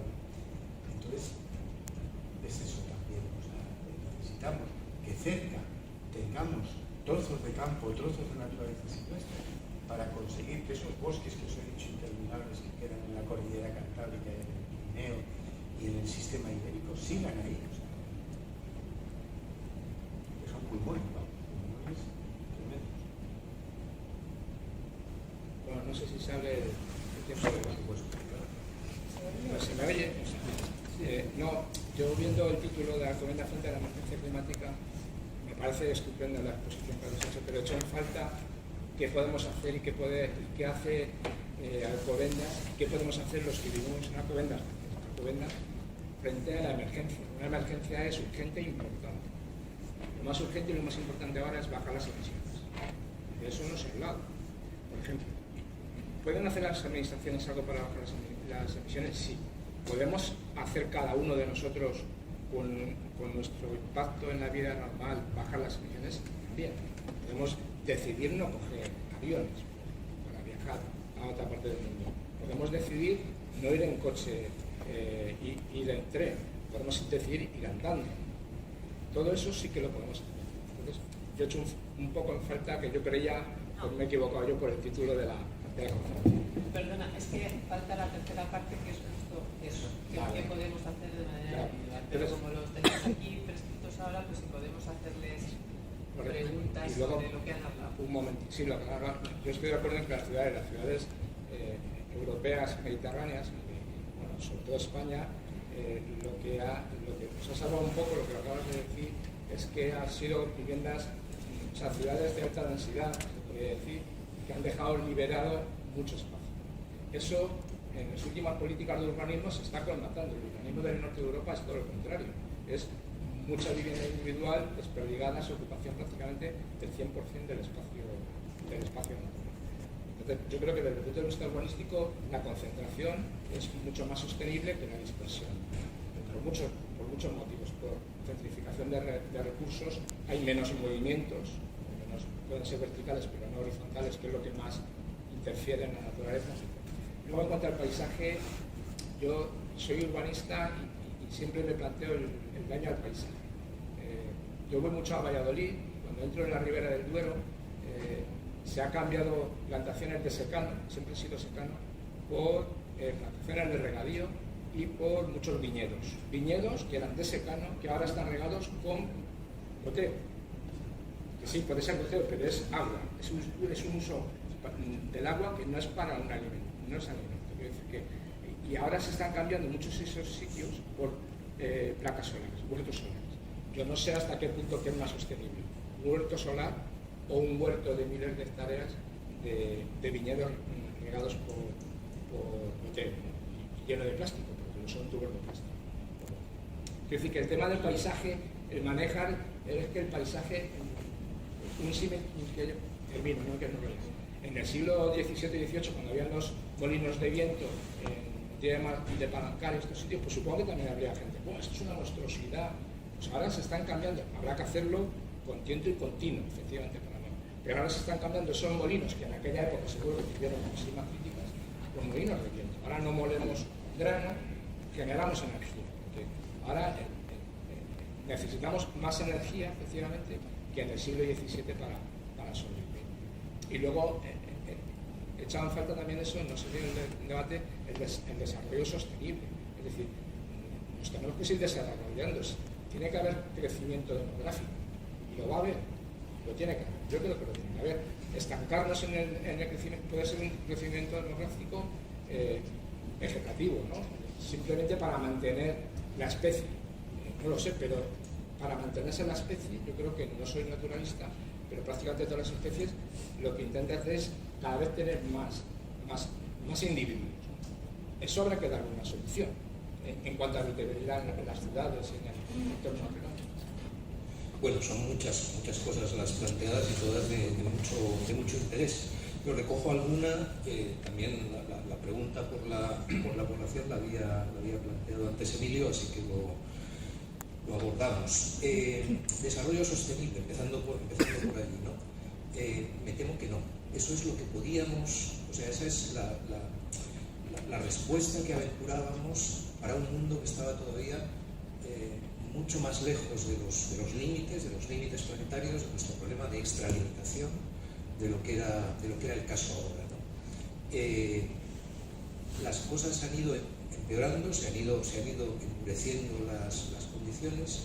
Lo que hubieran podido ser trayectorias de cambio gradual, incremental, que se asocia más con la idea de desarrollo sostenible, y eso disociándolo de lo que estaba sugiriendo de que hace falta, ¿no? Porque creceremos, no tenemos, o sea, no deberíamos, yo creo que no es el marco que necesitamos ahora para orientarnos. Si queremos decirlo en dos palabras, pues tiene que ser más bien resiliencia y de crecimiento. Eso sería pues, el marco que en 2023 podemos asumir de forma responsable. No podemos pensar que esa senda de expansión que nos ha llevado ya demasiado lejos va a continuar, aunque la llamemos sostenible o aunque la pintemos a veces de verde, a veces es solo ecoblanqueo. ¿Va a seguir creciendo la población aunque sea solo de modo vegetativo? No, ese no debería ser nuestro horizonte. ¿Por qué? Somos 8.000 millones. La población humana está todavía creciendo, hemos llegado a ser en 2022 8.000 millones. Es una población que está creciendo todavía despacio, ¿no? O sea, ya no asistimos a la explosión demográfica que tuvo lugar, ¿no? en esa gran aceleración en los años centrales, los años 60, 70, 80, fueron una verdadera explosión demográfica. Si yo pienso en la España de mis abuelos, ¿no? Pues hacia 1920, 1930, éramos 2.000 millones. En 1920, 2.000 millones. ¿No? Y habíamos crecido después de un muy lento crecimiento hasta comienzos de la era industrial. Entre 1800 y 1920, la población solo se había duplicado. Luego, a lo largo del siglo XX, pasamos de ser hace un siglo, 2.000 millones, a ser ahora 8.000 millones. ¿Esto es mucho o es poco? No se puede considerar la cuestión de esos números de la demografía con independencia de los consumos, los recursos y las formas de habitar, de ocupar el territorio también. ¿Qué sucede ahí? Solamente hemos podido construir, ¿no? Pensándolo en esos términos, 8.000 millones de cuerpos humanos gracias a una abundancia, otra vez, de combustibles fósiles, sin los cuales no puede haber tanta población humana en la Tierra, ¿no? Para que lo veáis, si queréis, de la manera más material posible. Si nosotros fuéramos capaces de distinguir en los átomos de nitrógeno que componen cada uno de nuestros cuerpos, la materia viva pues, tiene ahí un pequeño número de componentes, y uno de los más importantes es el nitrógeno. ¿De dónde viene el nitrógeno de los cuerpos construidos en sociedades con agricultura industrial? Viene en buena medida del gas natural.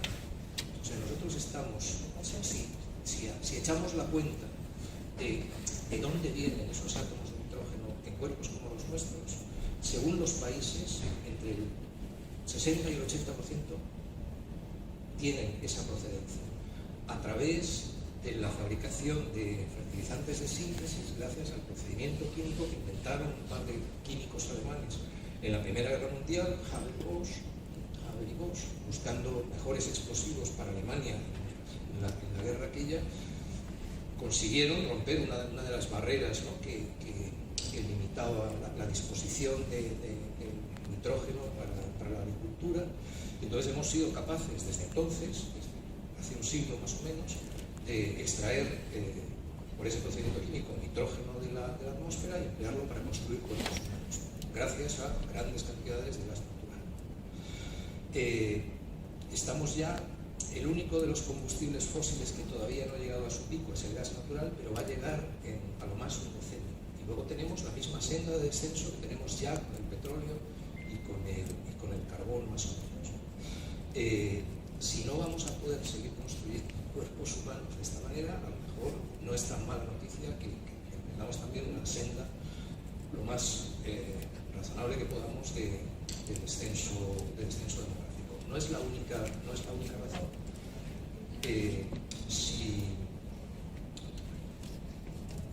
Si os hiciera la pregunta de ¿qué porcentaje creéis, ¿no?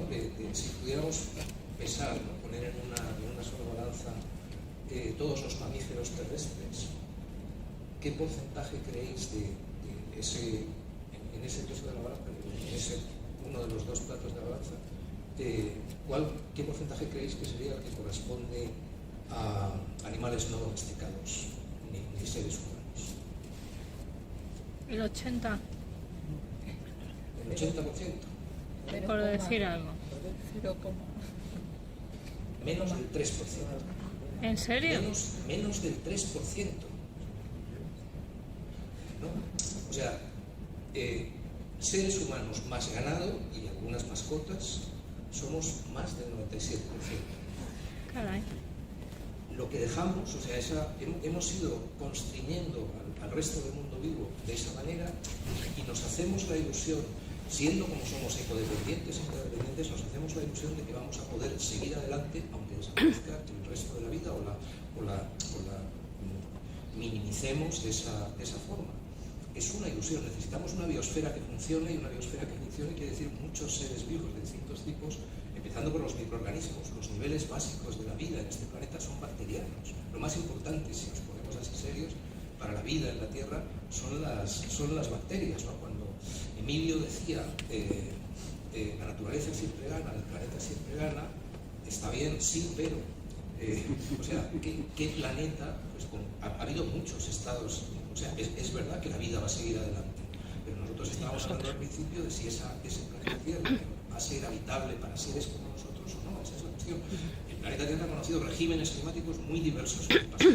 Algunos han estado por encima de esas temperaturas promedio infernales que antes evocábamos. No en balde algunos climatólogos hablan a veces de el infierno del Eoceno, de manera muy gráfica. Pues eso, un planeta Tierra con, si ahora tenemos 15 grados y pico de temperatura promedio, pues un planeta Tierra con 19 grados de temperatura promedio. Bueno, pues eso era el infierno del Eoceno, en el cual un estadio donde la vida también prosperaba, pero de muy otra manera. La mayor parte de las tierras emergidas eran desiertos y en cambio el océano para nosotros glacial ártico era un océano tropical, ¿no? donde nadaban cocodrilos que ahora solamente están en los trópicos, cuyos fósiles pues siguen ahí y van recuperando. Y ha habido también episodios de eso que llaman otros paleontólogos, otros climatólogos a veces, tierra bola de nieve, donde casi todo, o sea, una temperatura mucho más fría. Y de hecho, la tierra glacial, en estas eras glaciales que tenemos más cerca de nosotros, ¿no? en este último millón de años, los momentos de tierra glacial en términos estrictamente biológicos son más ricos que la tierra cálida que para nosotros es buena, ¿no? porque sobre todo la vida marina prospera un montón, mucho más con esa tierra glacial. Pero claro, desde el punto de vista de seres humanos que a lo mejor querríamos seguir allí, ¿no? Nuestros nietos pues desearíamos que estuvieran allí dentro de un siglo, pues hombre, la vida efectivamente, la naturaleza siempre gana, pero igual no está mal pensar en naturalezas en las cuales nosotros también pudiéramos estar, y naturalezas que fueran ricas, florecientes para la vida, ¿no? Entonces, la cuestión demográfica, y ya con eso termino, es importante, pero no es que sea tampoco la cuestión crucial quizá ahora. ¿Por qué? Porque, en fin, eso quedó muy claro en los debates sobre eso pues, de los años 70.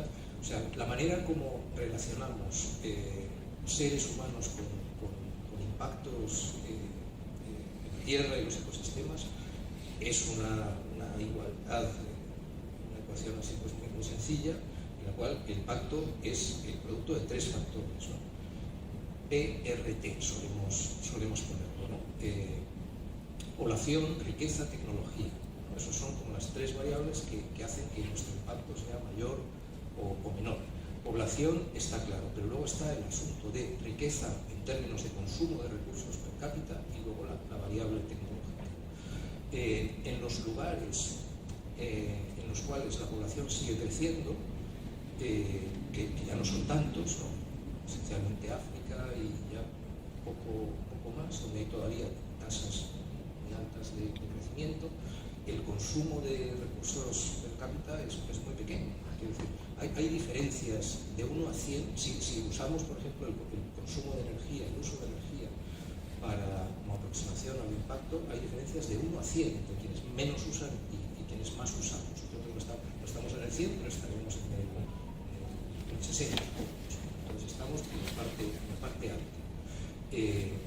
Los lugares donde la población todavía crece, aunque se va ralentizando también, están en la parte muy baja del consumo de recursos, y en cambio nosotros, donde no hay apenas, ¿no? En los países ricos del norte hay muy poco crecimiento de población, o hay incluso cierto decrecimiento de la población. En cambio ahí el consumo es muy alto.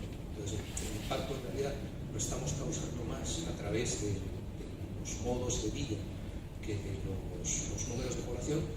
Sería preocupante, digamos, si estuviéramos todavía en esa fase de explosión demográfica, pero ya no es el caso, ¿no? Esa curva se está aplanando. Y la forma mejor de que se aplane, de eso hay un montón de estudios, reflexión, experiencias que lo muestran, es mejorar la posición de las mujeres en todas las sociedades, donde tenemos mujeres que pueden controlar sus vidas y su fecundidad, la población se estabiliza o desciende, que es lo que necesitaríamos. No necesitamos poblaciones que crezcan, necesitamos de crecimiento también en términos demográficos, si pensamos en esas dificultades que vienen en el terreno del clima, los recursos y la habitabilidad de la tierra. Bueno, para ahí, pues, para ideas. Bueno, primero dar las gracias a los tres, porque yo creo que vuestras ideas nos van a hacer reflexionar mucho y tenemos muchas cosas a las que darle vueltas, ¿no? Me gustaría hablar sobre muchas de las cosas que habéis dicho, pero me he quedado con un tema concreto que ha comentado usted, Emilia, acerca de los carriles como un descampado que parece que es una palabra un poco peyorativa, ¿no? En el sentido de que un descampado es una zona un poco innoble, donde no merece la pena hacer ninguna intervención siquiera para mantenerla. Y yo creo que los carriles es mucho más que eso, porque nos demos cuenta dónde están los carriles, o sea, son una barrera de protección natural de Valdelata. Yo me imagino que si se construyen los carriles y se alicata todo, como yo digo, hasta el mismo borde de Valdelatas, ¿cuánto tiempo va a tardar en desaparecer Valdelatas? O sea que, desde mi punto de vista, es importantísimo, no porque sea un descampado donde pueda haber algunas formas de vida, elementos que puedan en un futuro, como has dicho, convertirse en una dehesa en unos 30 años, sino porque es que realmente, si destruimos ese espacio, ¿cuánto le queda al espacio ese más parecido a esta naturaleza salvaje de la que hablamos, que lo tenemos ahí mismo? Eso por una parte. Y luego también quería también, tú, Emilio, has hablado con respecto a la intervención tuya, esta forma de ver la ecología como algo tan negativo, o esa educación ecológica en la catástrofe, deberíamos de limitarla. Deberíamos de hacer una pedagogía un poco más optimista acerca del cambio climático, la naturaleza, etc. Pero ¿cómo se hace? Si es que la realidad es tan acuciante y tan lamentable que es muy difícil hacer una visión optimista de eso, ¿no? Y tal pesimismo nos lleve a decir, bueno, pues ya no hay nada que hacer, tiremos la toalla, pero a mí me gustaría saber de dónde podemos sacar el optimismo para transmitirlo de alguna manera también. Esa es solamente un par de reflexiones al respecto. Muchas gracias. Las reflexiones, estoy de acuerdo, los carriles no son descampados, pero sí lo es, sí lo es. Son campos silvestres, y la palabra descampado ya no debería de tener ese peyorativo, ¿no?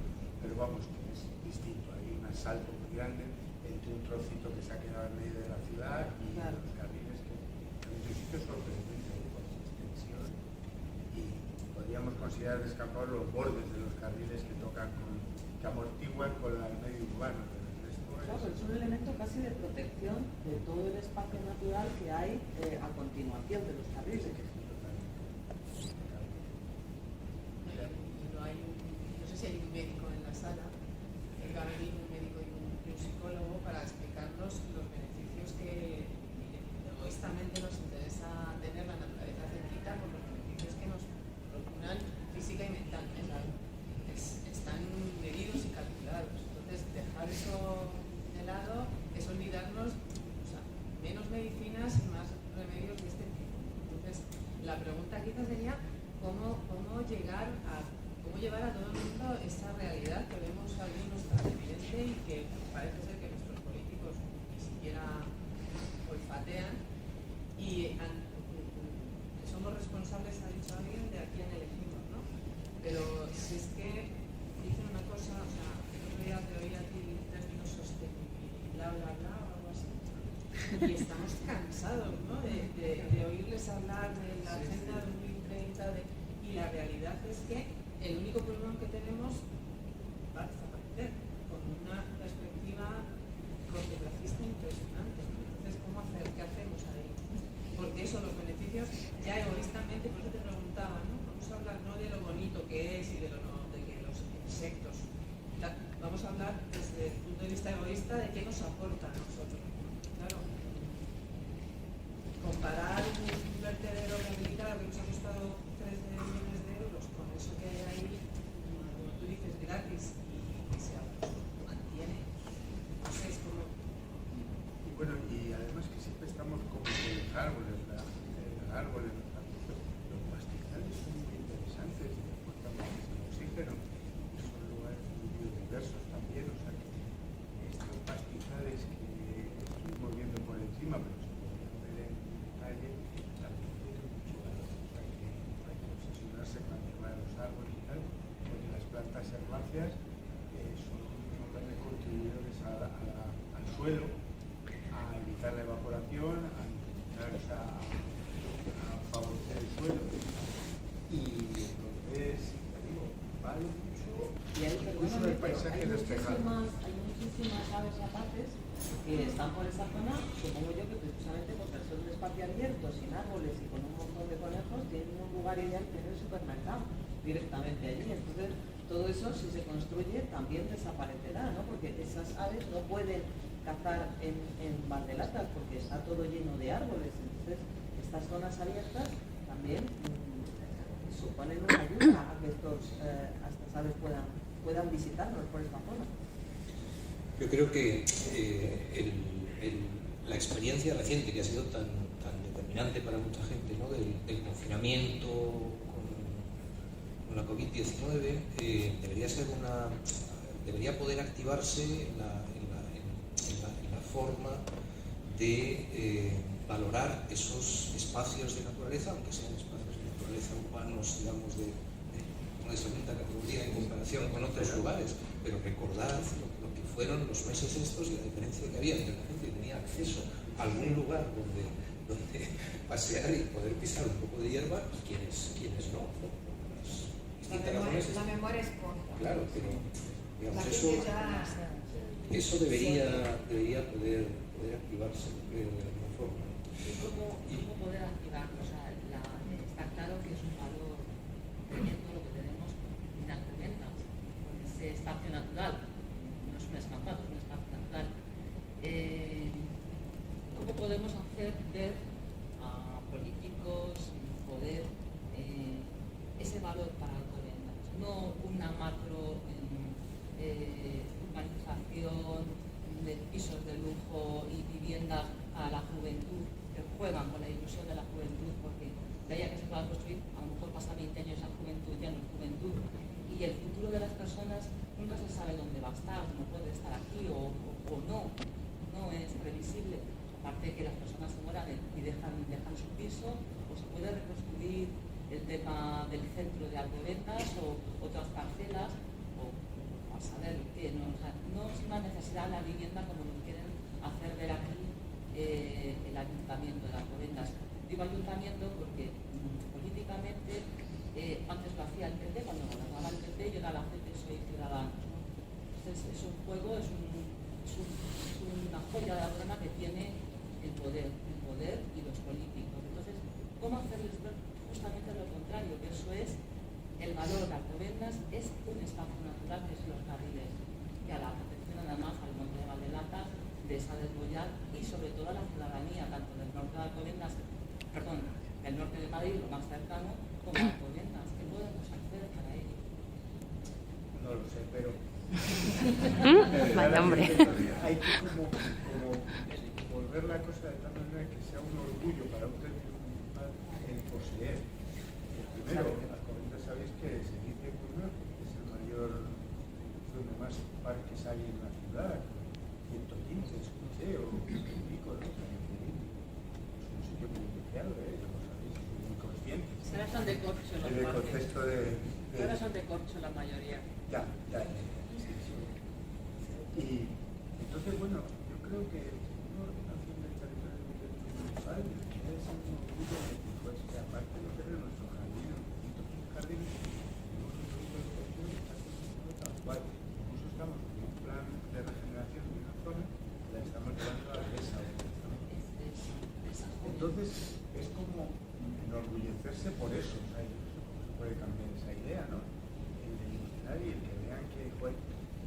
otros lugares, en Suecia o en Dinamarca o por ahí, porque inventarían todos sus términos municipales, todo, ¿no? Valores arqueológicos, valores naturales, valores culturales, qué se puede visitar, qué no se puede visitar, porque no todo se puede visitar, o sea, hay que conocer para decir esto mejor está al margen de las visitas humanas, ¿sabes?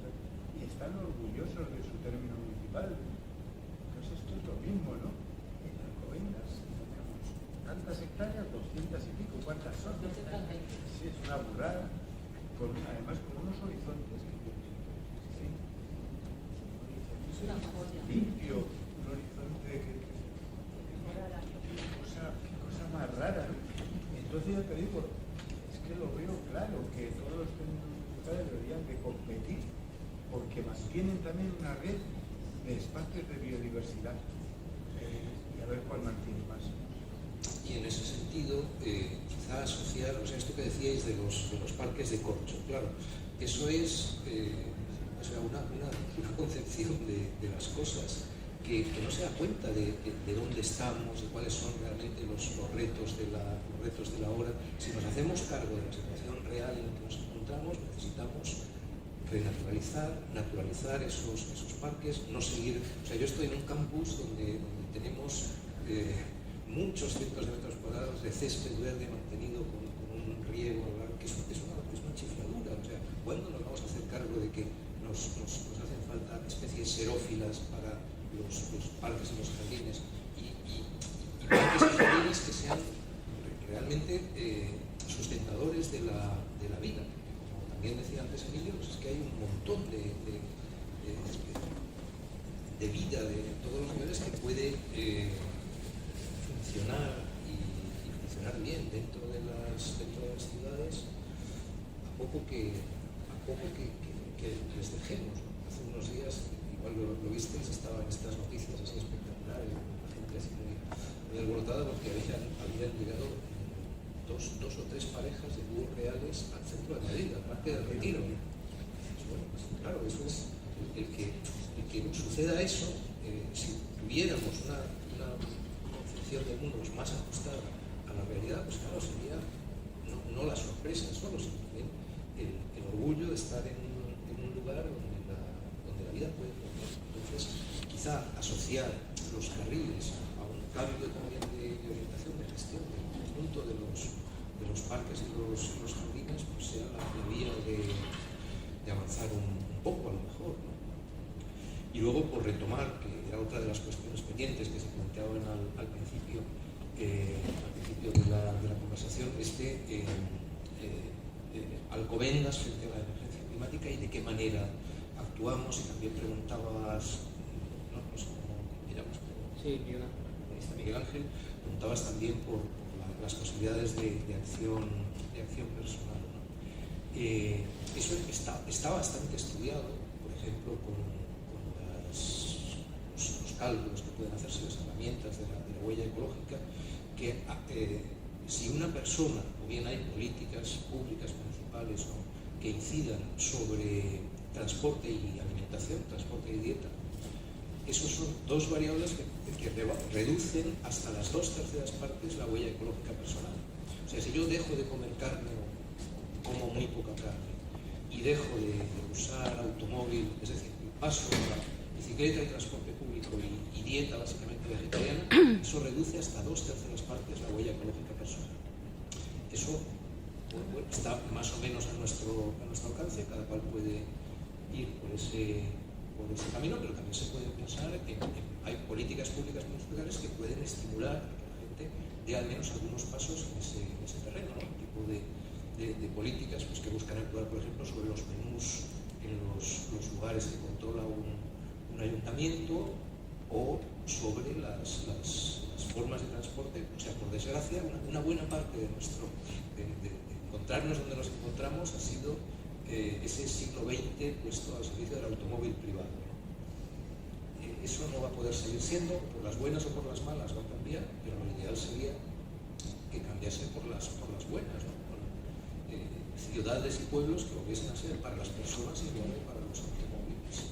Bueno, pues eso son cosas que se pueden plantear, claro, desde los medios. Antes planteabas creo que también tenemos que ser conscientes de que vivimos el mejor momento de la historia de la sociedad de mayor bienestar, o sea, que nos planteamos todas estas cosas porque tenemos muy bien cubiertas nuestras necesidades básicas vitales. Entonces, bueno, que tampoco hay que despreciar que se vive un momento en que la medicina ha avanzado muchísimo, en que, o sea, que la educación a los niños, es verdad lo que dices, de que se ve, pero no podemos vivir en ese pesimismo de decir, porque es que esto no es la Edad Media o tal, pero es que ahora el ser humano ha llegado a un nivel de vida que parece mentira, ¿no? Pero claro, eso ha tenido el culatazo famoso del libro de Derive, ¿no? Pero que quizá perdemos eso, que yo estoy aquí, tengo buena salud, más o menos, y tengo la suerte de poderme ir mañana al pueblo por la tarde o esta noche. Que es una cosa que eso no ha existido nunca, o sea, que también tenemos que ser muy conscientes de que hemos nacido en un momento de la historia del planeta y de la humanidad que es único, ¿no? Entonces, bueno, están ahí las dos cosas, todo es un mundo de contradicciones. Una pregunta para los dos, a ver, para las personas que estamos luchando en nuestra zona por proteger lugares así, ¿cómo cuando nos poníamos así una mesa pues, para contar la problemática y tal, mucha gente venía diciendo que no, pues que estaban a favor, ¿no? Y que veían que era inevitable porque claro, es un progreso. Y entonces a después más, me miraban como diciendo, pero es absurdo que vosotros, los que estuvisteis en esa mesa intentando convencer a la gente que lo ve normal, que ve que eso no pasa nada, es lógico, Que es la mayoría. Que es la mayoría. Como una mujer que va a limpiar la casa y hay muchos para ensuciarla. Entonces, nada, es complicado. ¿Cómo vas a ir a poner conciencia que no tienes que ensuciar? Es como tienes que cuidar la naturaleza porque es importante para tu salud, para tu vida, qué sé yo. La gente no tiene la conciencia. Entonces, la sociedad de consumo es lo peor. Hay que consumir otras cosas y no destruir y hacer lo que hace. Explotar la naturaleza ya no se puede más. Ahora la riqueza está en la basura. Hay que reciclar, hay que ir por lo que ya tiene y ya está. Yo creo que el problema es que la gente que venimos a cosas así, a encuentros así, ya estamos muy convencidos, ¿no? Es como llegar a los que no lo somos, ¿no? Claro, mira cuántos somos. Que somos. Mira cuántos somos. Es que miras así y te claro que vamos. Nosotros nos explicamos, digo, pero bueno, pues que en el punto en el que hemos llegado, es que esto nos esperamos, estamos Destruyendo. Además estamos viviendo un momento muy bonito y muy potente y tal, pero es que el futuro que estamos labrando es el que da miedo, o sea, eso es lo pesimista, o sea, que claro. en un momento hay que poner tope. Claro, nos decían, uy, es que claro, yo no en tu casa encima de... Claro, entonces, ¿qué protesta? De hecho, no pensé nosotros, que sois también mayorcitos como yo, que en los años 70 había más conciencia ecológica que ahora. Es decir, el tema de los nucleares, ¿os acordáis? Todo, no sé, me da la sensación de que éramos más polloneros en los 70 que ahora, ¿no? Los jóvenes. No lo sé, a lo mejor estoy equivocado. Bueno, es un asunto complejo. Es un asunto complejo. O sea, en los 60-70, de manera general sí, te diría que sí, ¿no? En los 60-70 es como, hay como un proceso en muchos países, ¿no? de abrir los ojos, ¿no? De toma de conciencia, de organización. El problema era la polución, pero obviamente el calentamiento no existía.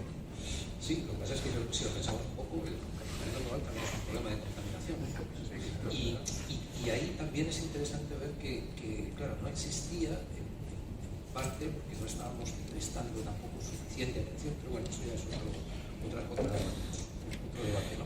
Pero yo creo que es cierto que en los 60 y 70, digamos, las sociedades, algunas, que también, pero digamos, van hacia adelante, ¿no? en ese proceso de abrir los ojos, y luego hay en los 70 pues, toda toda una serie de luchas que no son solo ecológicas, que son también sociopolíticas, económicas, que nos meten, por desgracia, en una era, en una etapa, en fin, que se puede llamar neoliberalismo, capitalismo neoliberal para abreviar, uno de cuyos efectos ha sido más bien de retroceso constante en las cuestiones ecológico-sociales.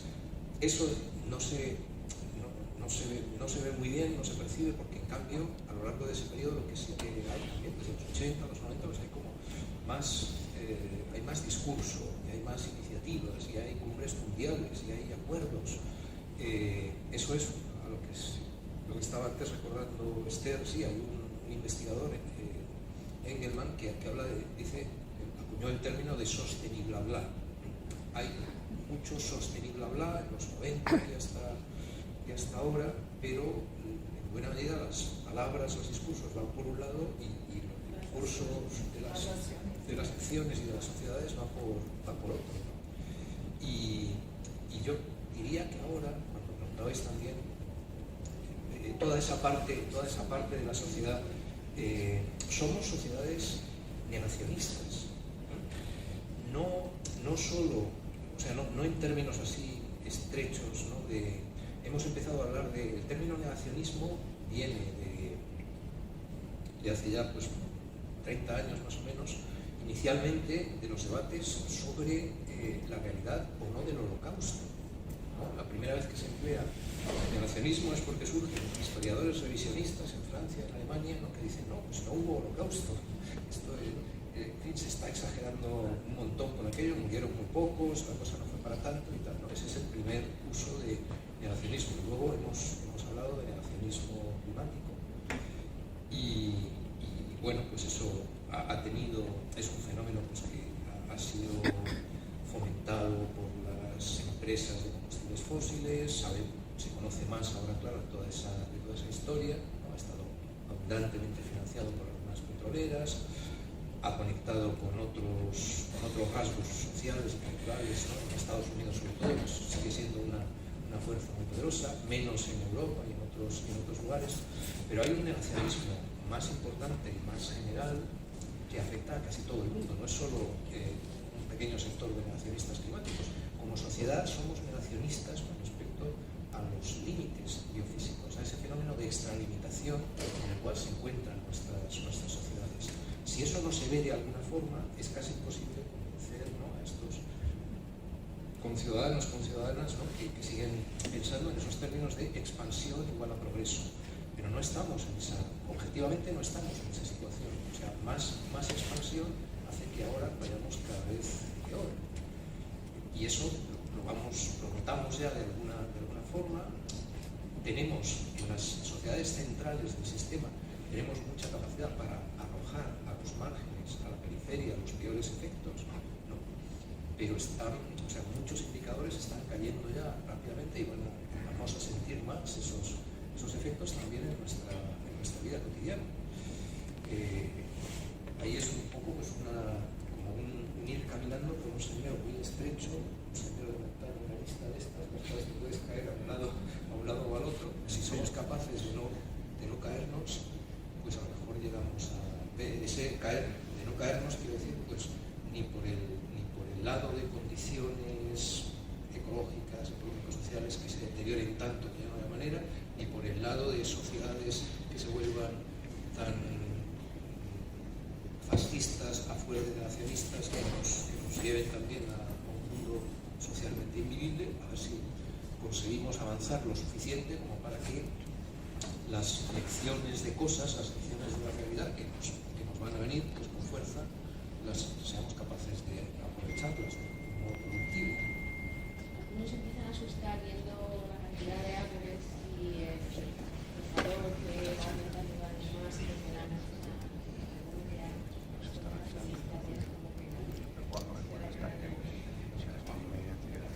Quería comentar que es una cosa que en la ecología pasamos por alto y lo que realmente es muy importante y es cómo afecta ya no solo a nivel económico, sino a nivel de salud. Ha demostrado que los espacios verdes baja la criminalidad,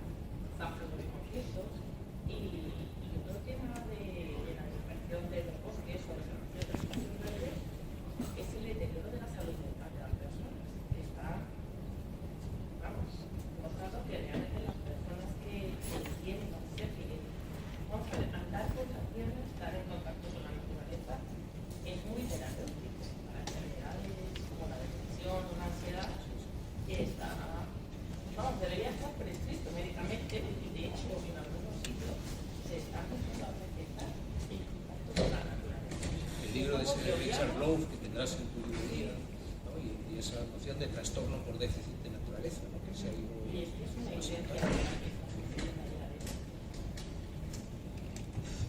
Nos tenemos que ir. Bueno, muchísimas gracias. Yo había escrito aquí una especie de conclusión de estas primeras dos partes. Estamos todos muy preocupados desde la pandemia, todos con la mascarilla. Enrique Sala, que es el ecólogo que os he mencionado antes, nos dice que la protección de nuestro mundo natural es nuestra mejor vacuna. Los filtros naturales, como los carriles, son nuestra mejor mascarilla FFP. Junto al imperativo moral está nuestra propia supervivencia como especie. Los que estamos en peligro somos nosotros, no el planeta.